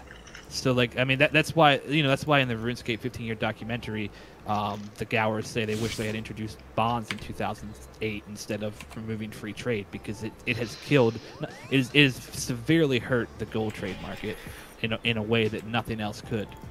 But I mean, I don't know. Platinum, I'm all behind platinum tokens. to be honest. But Yeah, I think so too. I don't see why you wouldn't want that system. It brings way more trust into the marketplace. I think exactly like that. As much as it's annoying that like as much as real world trading frustrates me, the worst part is the little person who gets ripped off, in my opinion. Yeah. Whether it's the person who's first trying to buy their first party hat, or it's the person who has returned to the game, after like a 5-year break, has a party hat and wants to sell it. Those kind of rip-offs just hurt my soul. Like I think it's just so screwed up that you can get screwed over like that. Well, plus a couple of months ago, someone got a white party hat on the GE. Yeah. So even that's the other weird thing is like the GE having that limit means that if a new player or if someone comes back after 5 years and is like, holy crap, this white party hat I bought for 50 mil in 2005 is worth max cash. Yes, please. They sell it instantly. Yeah. And then they find out a few days later, by the way, white party hats are between 13 and 13.5 bill. So Yeah. nice merch, buddy. That's absolutely another very sad part of it. Do your research. Yeah, I mean, like, I've done it plenty of times in my this history. is what the other thing I think, if Jagex introduced platinum tokens and just made like a rares, like there should be a separate market that's just like rares trading market. Yeah. Maybe even work slightly different than the GE, where the prices can fluctuate more, but not like to an extreme level. The other thing this would allow Jagex to do is to start. I hate bank bidders, but I do think Jagex should bring rares from banned accounts back into the game. Only rares, because if you have a banned account, you cannot make a rare. Right? Pretty sure a rare they had do. to exist. So no, they Didn't- don't. I That's, thought- that's a myth. Oh, okay. Yeah, there's a myth that they bring them back into the game, but they've never actually done that. They said that when they were Okay. talking about bank bidders. Okay. Because there's a lot of people who think that. But in my opinion, they absolutely should, because like rares are something that like if someone high-alks it, it's gone. But if an account gets banned, like that's Well, you different can't to me. high-alk it now, though. Okay, well, when you could, I mean, there's got to be some way you could destroy it. I have no idea. I tried. You can't disassemble, you can't high-alk, and you can't drop it. Go to the wilderness and start shit-talking people at war bands. That'll get rid of it. Well, that won't destroy it. Well, they'll loot it off of you, Yeah. for sure, but it won't destroy it. Yeah. Okay, interesting. So there's no way to destroy. Well, then, even beyond that, then I think that's an even better case for the fact that, in my opinion, they should make it so that banned rares come back into the game. Because I think there's an issue with bringing in resources from a botting account, because you have no idea where those resources came from, but you know where the rare came from. It came from 2001 when someone did the Christmas event. The only thing that could be still illicit about it is the funds that person purchased it with, but it doesn't matter anymore because they've been deleted from the game in the first place. Exactly. So, And yeah, then I'm also, about that. the other thing that to me would be super healthy about that is Jagex could then delete that. Like if Jagex was bringing rares back into the game that from banned accounts, they could just delete that gold. Like that would be an actual money sink in RuneScape that could remove hundreds of billions of gold from the game. Because it wouldn't be going to a player, it would be going to Jagex. The reason why party hats had a dip and then have skyrocketed is a big part of it was that because of bank bidders, people thought party hats were going to crash just because bank bidders would have been like such a massive gold sink, and gold sinks, obviously mean that gold is worth more, and so they'll go down in value or whatever. But then when as soon as they announced bank bidders is canceled, hats jumped up like 2-3 bill over the next few weeks after that announcement. Yeah. I believe it. To me, that was the one good part of bank bidders, was that it was hurting the rares market and in a market that I think has gone awry.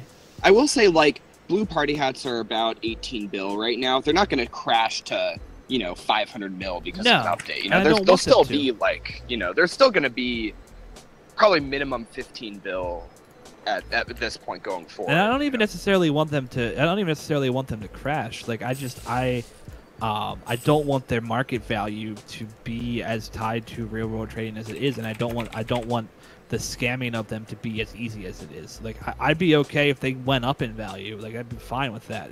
It's not that I have a problem with. It's the reasons that it's going up in value that I have a problem with. Yeah, no, that makes sense to me. That's really interesting. And then lowers have gotten up too. Like Black Santa Hat is up to almost 4 bill now. Even that's like a lot. And I mean, Red Santa is on its way. Although I think it started It'll crashing. It'll come back up in the holidays though. I made a lot of money merching red Santa hats. Santas always go down over holidays. I think I bought go up during Christmas. No, why? Isn't that when people want to wear it? Because everybody thinks that, and therefore everybody tries to merch them, and therefore they go down. Yeah, that's weird. They go down. I didn't know that was a thing. I never plan to sell mine. If you want to merch Santa hats, buy them at the end of Christmas and then sell them at the height of summer. Yep. Good to know. But I bought, I think, me and a friend, we went in on 25 red Santa hats, and we bought them all for between $550 and $600 and sold them all for like $740.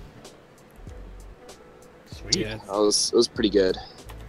See, the lower rares are the ones that I think are being more manipulated by merchers than actual real world trading, because like the red Santa a year and a half ago was 150 mil. Like there's no way it gains that price without someone buying up a large stock of it. Yeah, I mean, I will say the GE does in some ways make it. If somebody knows about price checking and forums and stuff like that, it's actually easier to manipulate items on the GE than it is to manipulate items that are off the GE. Obviously, if you have someone with no knowledge, then it's very easy to manipulate items off the GE. But I would. I mean, I guess if you're talking about extreme.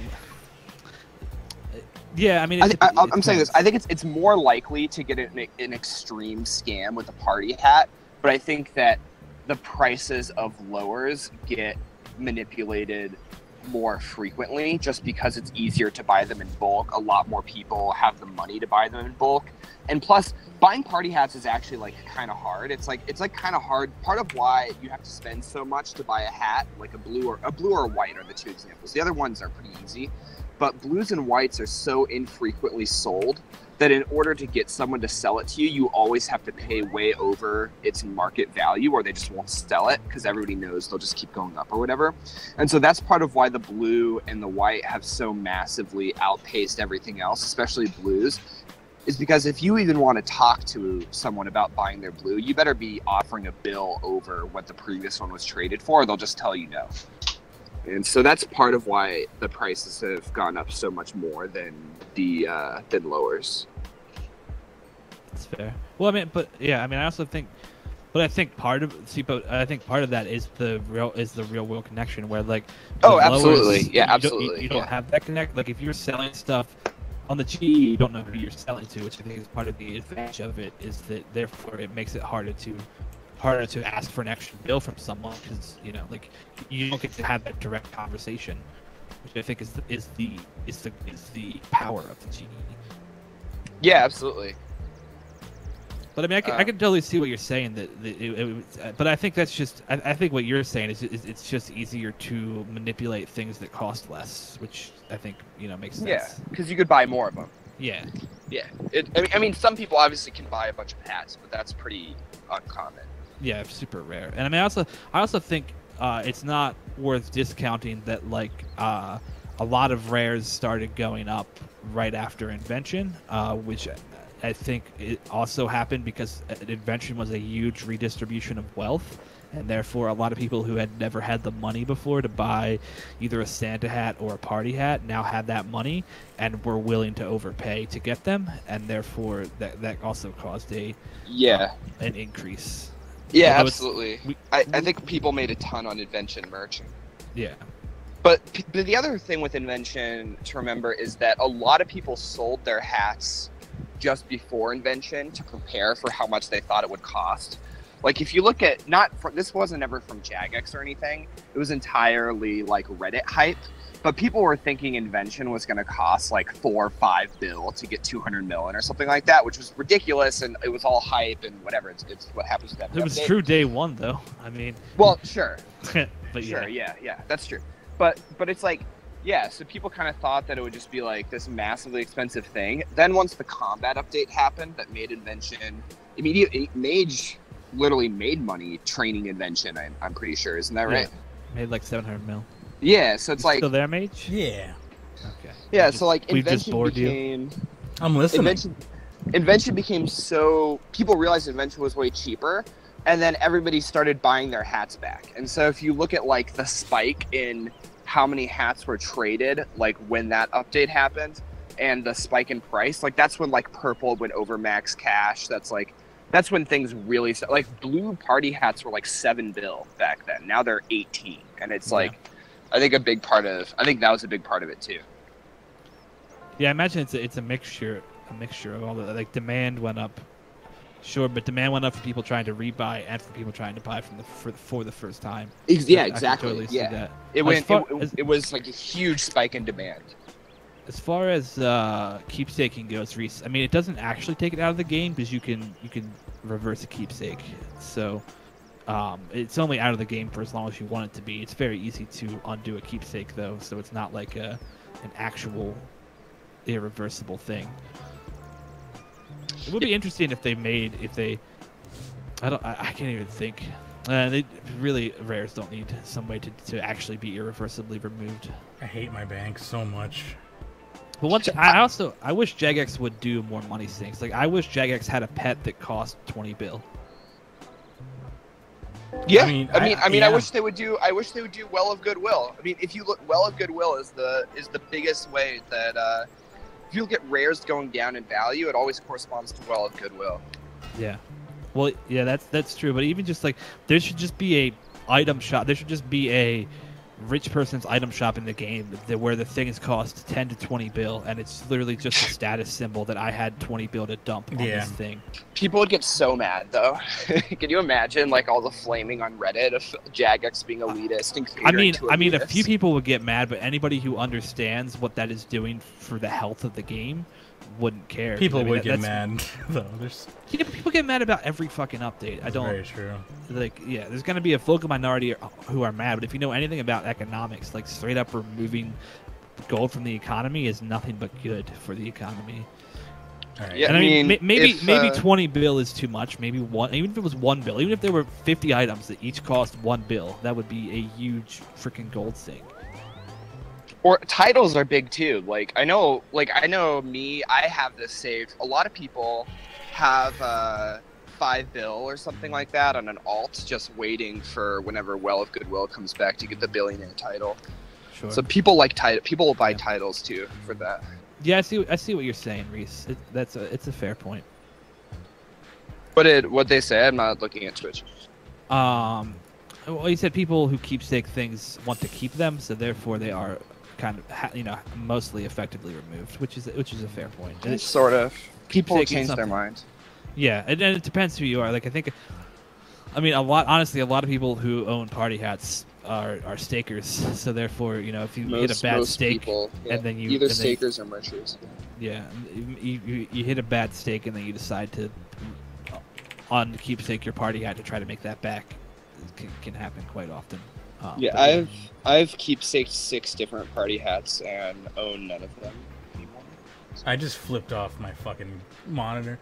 I'm trying to sell. It is a better sign than than just. I mean, if you keepsake something, it at least shows some permanence in wanting to have that item. Yeah, I mean, you usually keep it for a couple months, at least.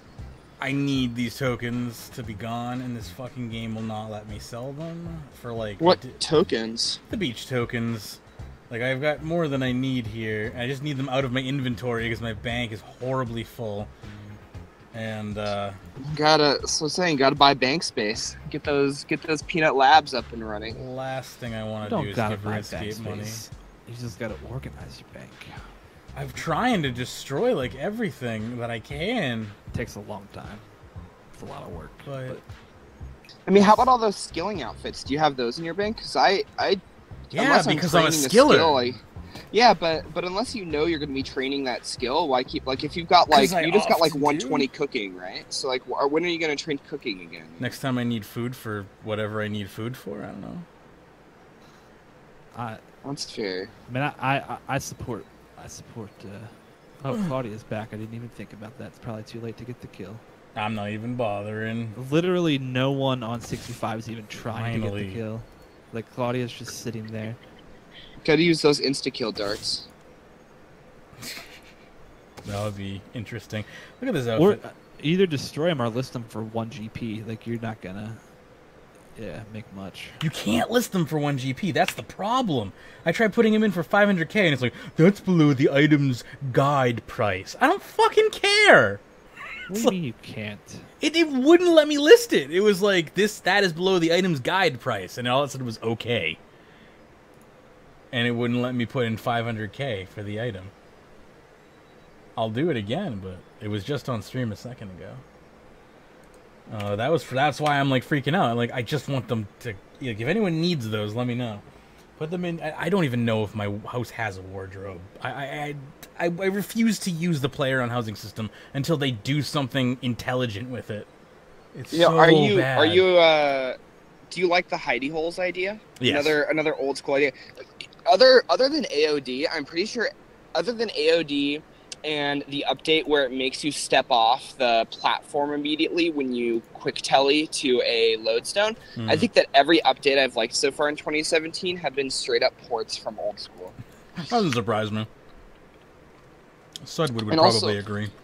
I have a friend who just switched to old school pretty much permanently. He's using his main RSN on old school now. He has 2 different accounts that he trimmed and has IFB on both of them. Wow. So this is a dedicated RS3 player, and he was just texting our Snapchat group, and he was just like, yeah, I'm kind of done. I'm switching to old school. I'm out. See ya. Well, it doesn't surprise me. I mean, if you've done that much in the game, you're gonna get bored eventually, and old school is mostly like RS3, but has taken a different path.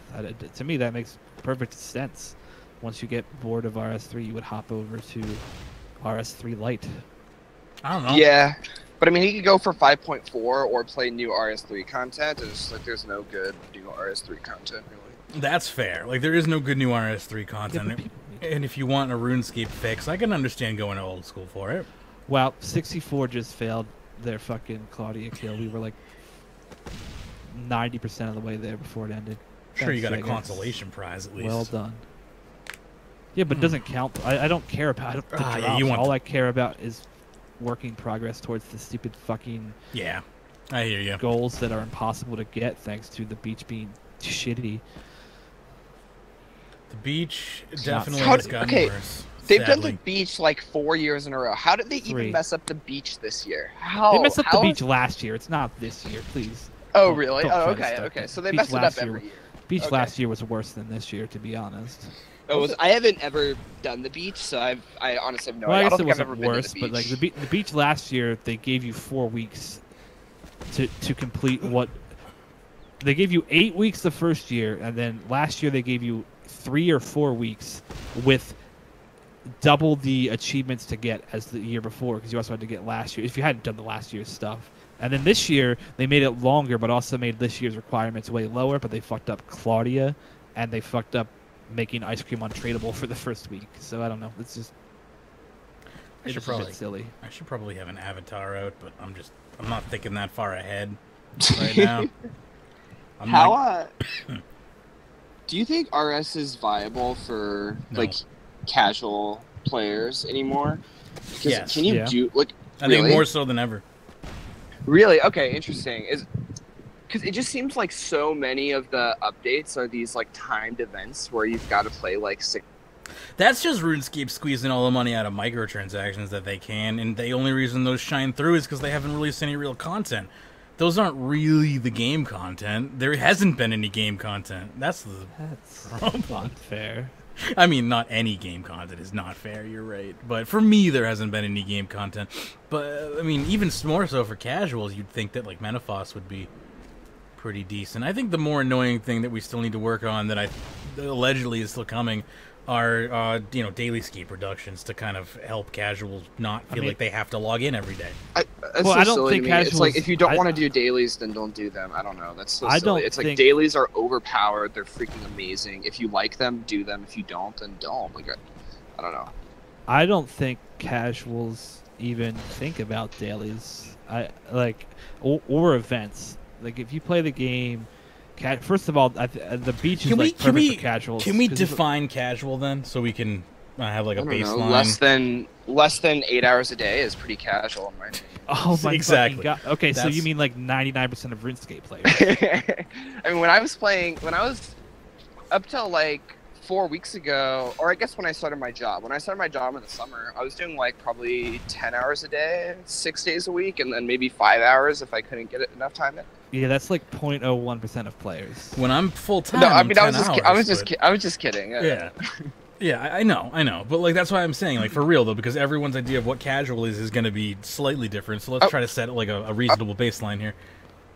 I don't think hours played has really much to do with it. It's just like a lackadaisical approach to the game where you're not like efficiently or rushing towards any goal. Yeah, my definition of a casual player is somebody who plays the game purely for fun and no other objective. They don't care if they've done the latest quest, unless they want to have done the latest quest. Or I was reading about Mod Raven was talking about his mom who used to play the game, and literally the only thing she did was bake cakes. Yeah, there you go. I mean, literally, I used to play hide and seek and just walk around and bake cakes and ferment wine. Like that's what I did in RuneScape. I thought I was role playing when I was a kid. Like that's what I loved about RPGs when I was younger.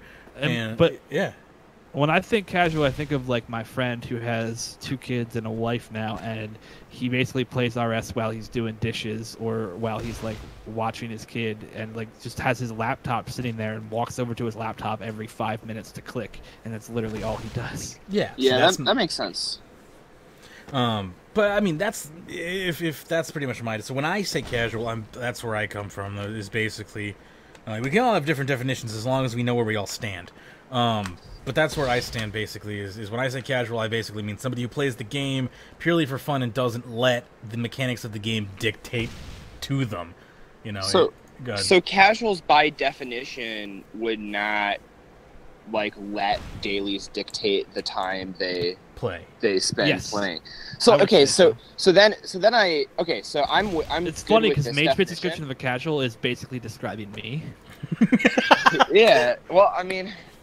I don't know. It's like, I mean, I think that you sort of have a casual approach in a way. It's like if you didn't, you would just like force yourself to max and do stuff you don't like just for efficiency reasons. I'm not saying it's wrong. I'd say I have a casual. I think it described me as having a casual approach to maxing, but also like hardcore when it comes to things like bossing, where like I can, if I'm in the mood, I'll grind racks for like 10 hours a day. Yeah, for sure. Yeah, but it's like I think that maybe for me the difference is that a non-casual player will do stuff they don't enjoy because it's efficient or something like that, whereas casual players just do whatever they feel like doing or whatever seems like fun. That's a relatively decent definition. Yeah, I think it's somewhere in between all of our definitions is the best answer. So that kind of makes me think like even less that dailies need to get like. But are you using a like, vibrator what's the at the moment? It's only when your mic is lit up. I just like this nice. Me? No, David. Is it me? Yeah. I don't know. That's weird. Maybe I'm the only one hearing it. It was just. Yeah, I haven't heard it. It has maybe you're just hearing. Maybe you're hearing what you want to hear. You got a little excited with the hard mode Virago 4-man talk. That's very well possible. It is a very distinct sound to me. Maybe, yeah. Anyway, Jake says, sorry. I never considered dailies at all until I decided I wanted to max. It never really bothered me that I was missing out on the XP, but I decided not to do them. I mean, I am kind of in the same boat as David on one level, where like I think that like dailies aren't. I think dailies aren't as big of a problem as people make them out to be, because you could just play the game the way you want to. But there is also like there is a subset of people that can't do that, who have to do things efficiently and therefore get frustrated when they can't, and there's a chance that part of the community is relatively large in RuneScape, so there may be a value in making dailies less stringent. But I mean, I have 100% taken the approach of where I don't enjoy dailies, so I don't fucking do them. When this game... Yeah, and that's fine. But it's like if you want to max really fast, and maxing out, like when people say Maxcape is easy, I think what they mean is just like if you do the most efficient methods possible and just like spam dailyscape, Like I knew someone who, when they were going for 5.4, had like a schedule on their computer. I don't know how they set it up, but it was like this program where they had a specific time schedule, and it would pop up with reminders of what daily they needed to be doing.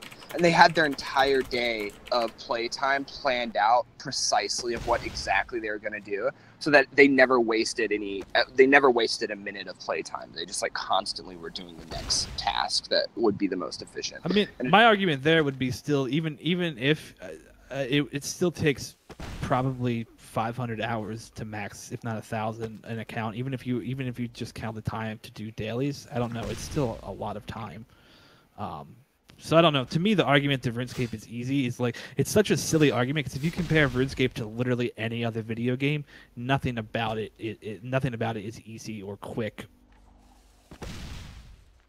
Yeah, I mean, it's just like, yeah, it's easier to gain XP now than it was 10 years ago. But like, obviously, there's content that goes up to level 99 instead of content that goes up to level 70. It's just 70. Like you made the joke earlier about anybody who plays under 8 hours a day is a casual, which was obviously you were making a joke. But there are people who actually think that way, and to me, that's a problem, because it's like, if the community as a whole doesn't respect the amount of time, like someone puts of their life into getting a maxscape in RS, like it doesn't matter who you are, you put a lot of time. Like Jagus has also said that I think the average player takes 2,000, 10,000. Is it? I don't remember.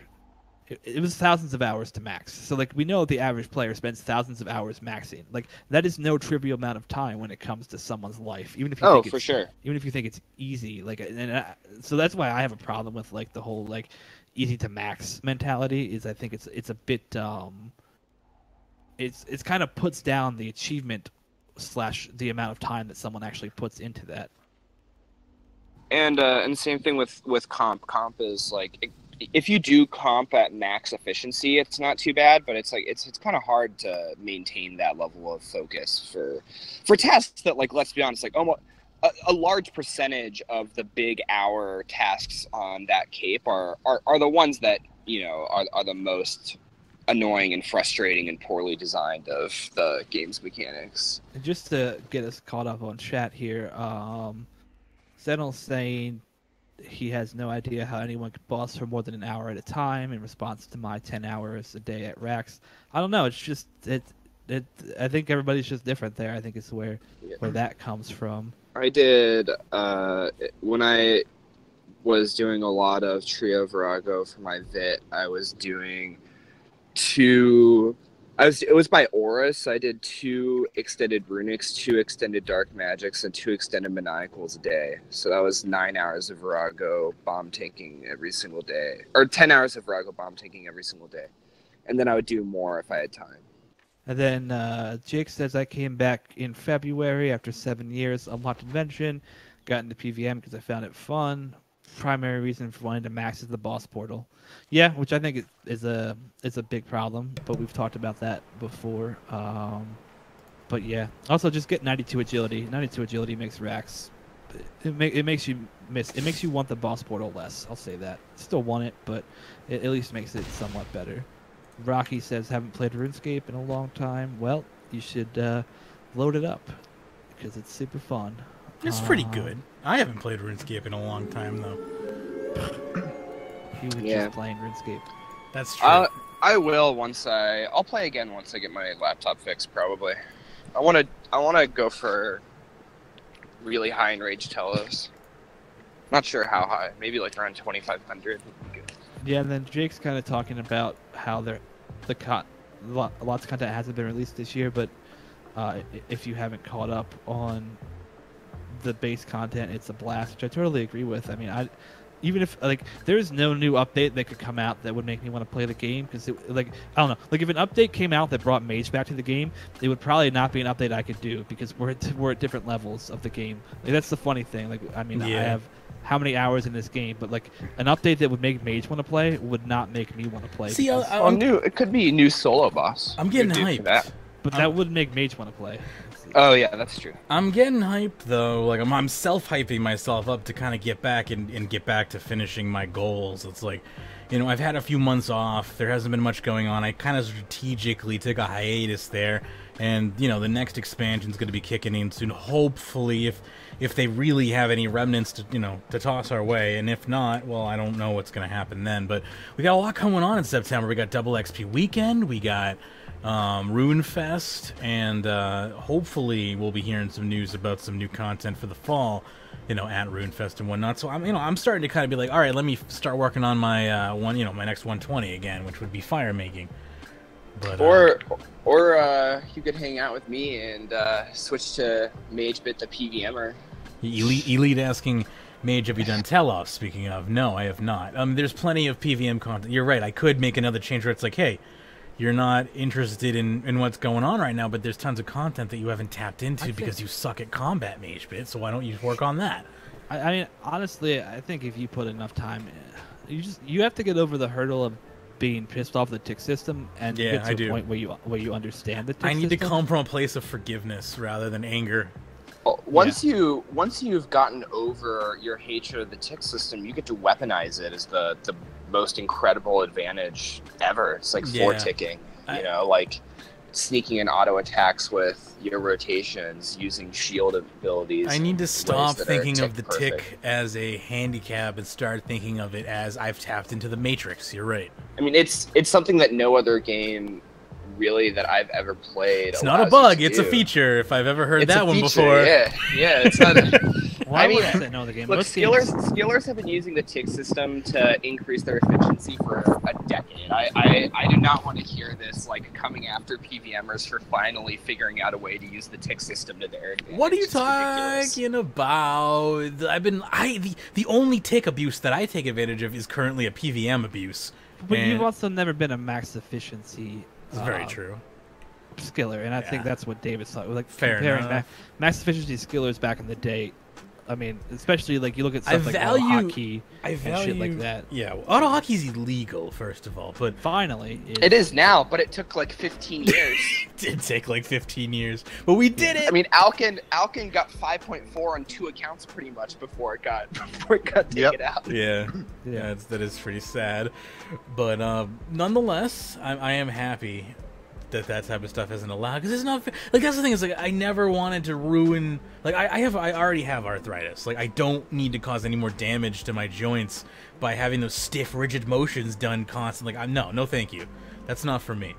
But I have no problem sitting staring at the game for 10 hours at a time. That is definitely for me. So it's like, just don't cause me any injuries and we're good, I guess. Which is why I want to see skilling kind of evolve into something that is kind of a mix between the two. I'd love to get into that, but we can't, unfortunately. I will say one other thing. The other big combat update, the Slayer update, I wish they had just stolen straight up from old school. Just the concept of giving every, like, well-known... I don't know, is famous the right word? Slayer boss, notorious Slayer monster, its own boss, like how old school has Cerberus and the Abyssal Sire and stuff like that. That would have been awesome. And like then 105 to 120 Slayer would have just been those specific boss monsters for all the different Slayer mobs. I wish that had been the update. I was like, more mobs with high XP is, it's okay, but it's just more of the same. I think the biggest mistake they made was not releasing a new Slayer Master. I mean, I think the mobs. Oh, I agree. Fine. That was bad. Like I agree. But they did you. You are the new Slayer Master. Don't you see? No. You don't get to assign your own tasks. Exactly. Like, that's weird because they've said that, but in no way, shape, or form do we get to do anything like that. I know. It's so stupid. That's what it's like. But don't forget, you are the master. But what? But how? Because to me, not bringing in a fuck ton of monsters makes perfect sense, because you don't want to put a skill to 120 and then fill out every single aspect of it. Like they want 120 Slayer to be something they fill out over the next 10 years, which might piss people off, but they did bring in a ton of monsters though. They brought in like 15 new mobs, right? I mean that they brought in a ton of new monsters. No, they brought 6, I think. Well, but there's six different corrupted and 6 different. What's the other one? The shadow ones or whatever. I thought it was 3 of each. I don't remember. I'm pretty sure it's 6 of each that they brought out. Well, either way, but they didn't fill it out all the way to 120. I mean, people complain about how few monsters there are, and I guess it's also partially they probably should have made more tasks. I think that's part of the problem too, is because there's only 2 tasks. People feel like it wasn't a big update. Yeah. Well, that's just kind of silly. That's people's own. I think it's fine actually. I think that's a great innovation where it's sort of like you get to choose between AFKing your task on lower level versions of them for a little bit less XP, but it's really casual, or you could do the highest level versions of them and you have to pay more attention to get more XP. I think that balance is fine. I'm not saying there shouldn't be some of that, but I think they went too extreme because like there's literally only 2 tasks you get assigned out of whether it's 6 or 12 monsters. We're not. I can't. Yeah, that's fair. Whereas like if there was 6 new tasks or 8 new tasks, but each task had an option of fighting 2 different things, I think that would be perfect. And I think that makes sense. They went a little bit too extreme there, where especially because of things like waiting and not having a new Slayer Master. Like I think no new Slayer Master was bad. Having Morvan I'm 119 Slayer because I'm like 4 mil away from 120 or something, if I remember correctly. Having Morvan assign me things like gargoyles just feels just ridiculous. You know what I mean? It's just like not fun. Especially when they introduce a lot of Morvan also does, like, you know, a lot of the corrupted creatures, you can fill out a task of uncorrupted creatures. You can get that task and still kill the corrupted version, right?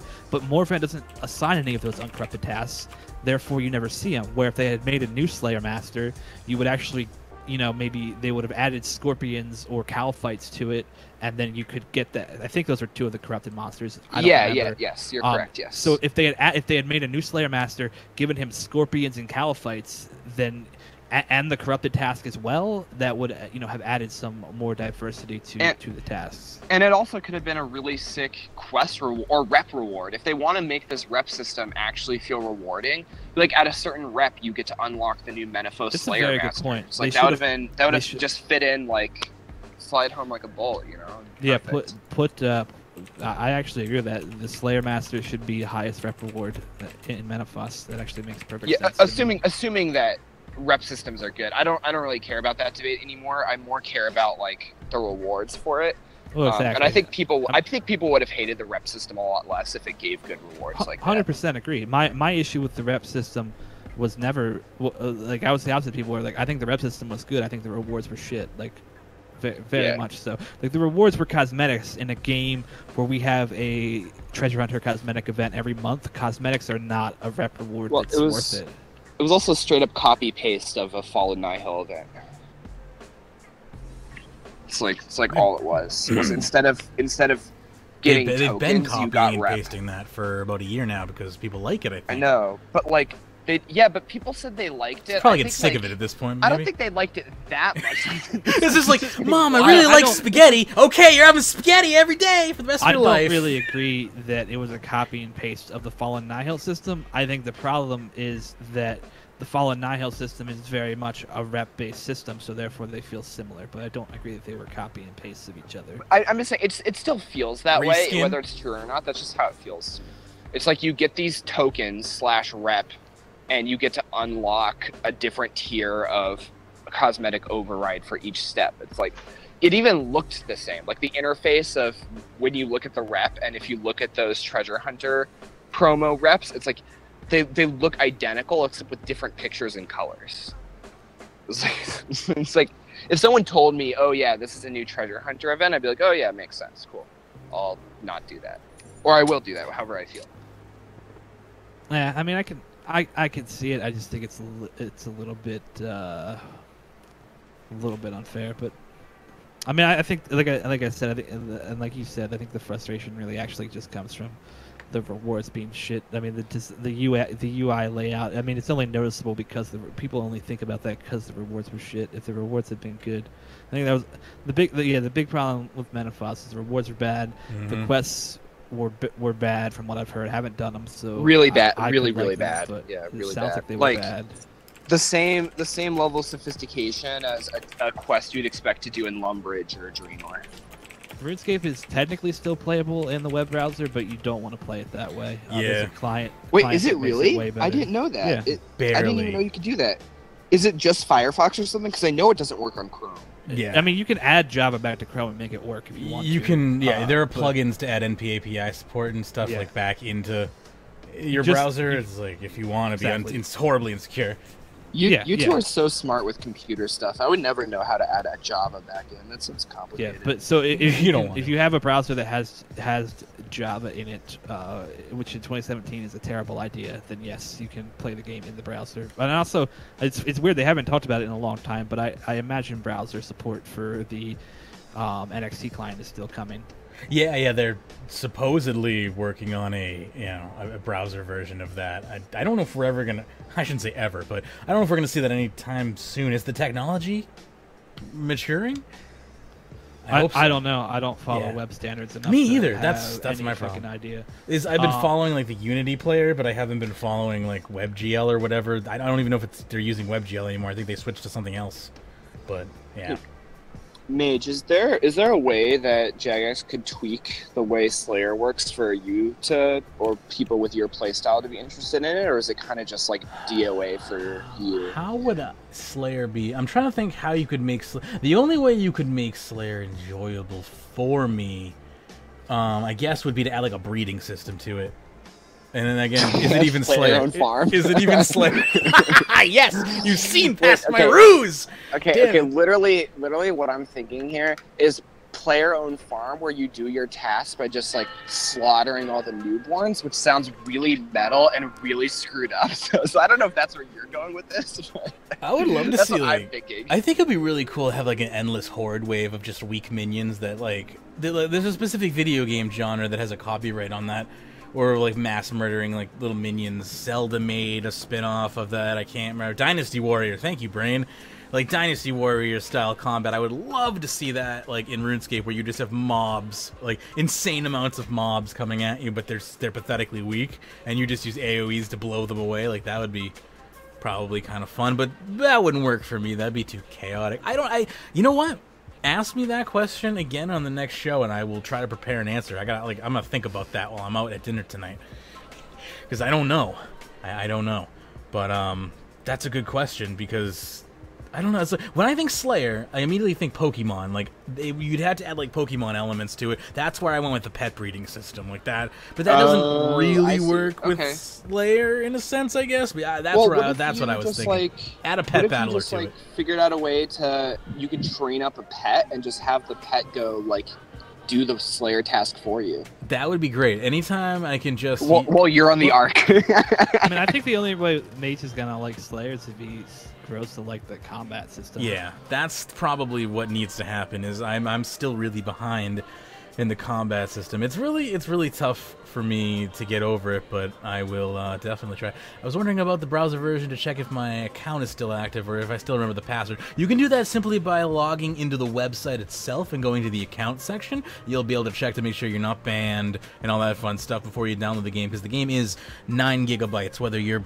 in a browser or on your desktop, because it's going to cache the game on your computer. But it's much smaller now. Oh yeah, that's right. It is much smaller. Isn't it like 4 gigs now or something? It's like 4 to 5. Yeah. Okay, that's right. It was only 9 gigs if you were me and you were too stubborn to do a full uninstall and reinstall, and you did an in-place upgrade, and then you remained with this stupid huge cache. But that's gone now, so I apologize for the misinformation. Hey, Sedwood, are you still on here? Yes, I'm still here. I was wondering, could you tell me, like, I haven't played it at all. I've only like seen a level on stream. What is the Slayer system where like they have the boss monsters for all the classic tasks? Because to me that is like the best possible innovation for Slayer, and it makes me sad that it's an old school thing and not an RS3 thing. So I was wondering, like, what are your thoughts on that? Is it as great as it sounds like it would be to me? Yeah. So, before you answer that question, Yes. Paige, you have to go, right? I do have to go. Yeah, well, I can field one more question if you'd like. Oh no, I was gonna say we can move things over to my Twitch channel because I just went live. So if I'm gonna post that link in chat, and if anyone wants to hear the continued discussion here, they can hop over to my Twitch. That way, Mage can. Yeah, and if you're get watching, on my Twitch, I auto host Hannah's channel, so just click on the name that pops up, and you'll be over on her channel because you want to make sure you're chatting with the right people there. Let me just do a quick end cap then, and then we'll raid over there if you'd like. To keep the discussion going. But yep, I gotta go. I'm taking my mom out for birthday dinner tonight, so I'm gonna have some fun, hopefully. Well, good for you. Yeah. So I'm gonna take off now with this fire engine going by, apparently. But yeah, thanks for tuning into this Sunday skill and chill stream. Something that I'm kind of wanting to get into the groove of. It's kind of fun. But thank you for tuning in. We generally have a podcast that goes once a week. We're available on YouTube at Magebit.tv and Twitch as well. If you want to see my other content, I'm on Twitch as well, twitch.tv/Magebit, where we play RuneScape and many other games. So if you want to see the variety gaming side of me, twitch.tv/Magebit. Other than that, I'm going to hand it over to Hannah, which is you're available at Queen of Blaze. Is that correct? Yep, that is correct. Twitch.tv/QueenofBlaze. /Queen of Blaze. So right there in the chat if you need a link there, and we'll be back with more content for you later. Happy scaping.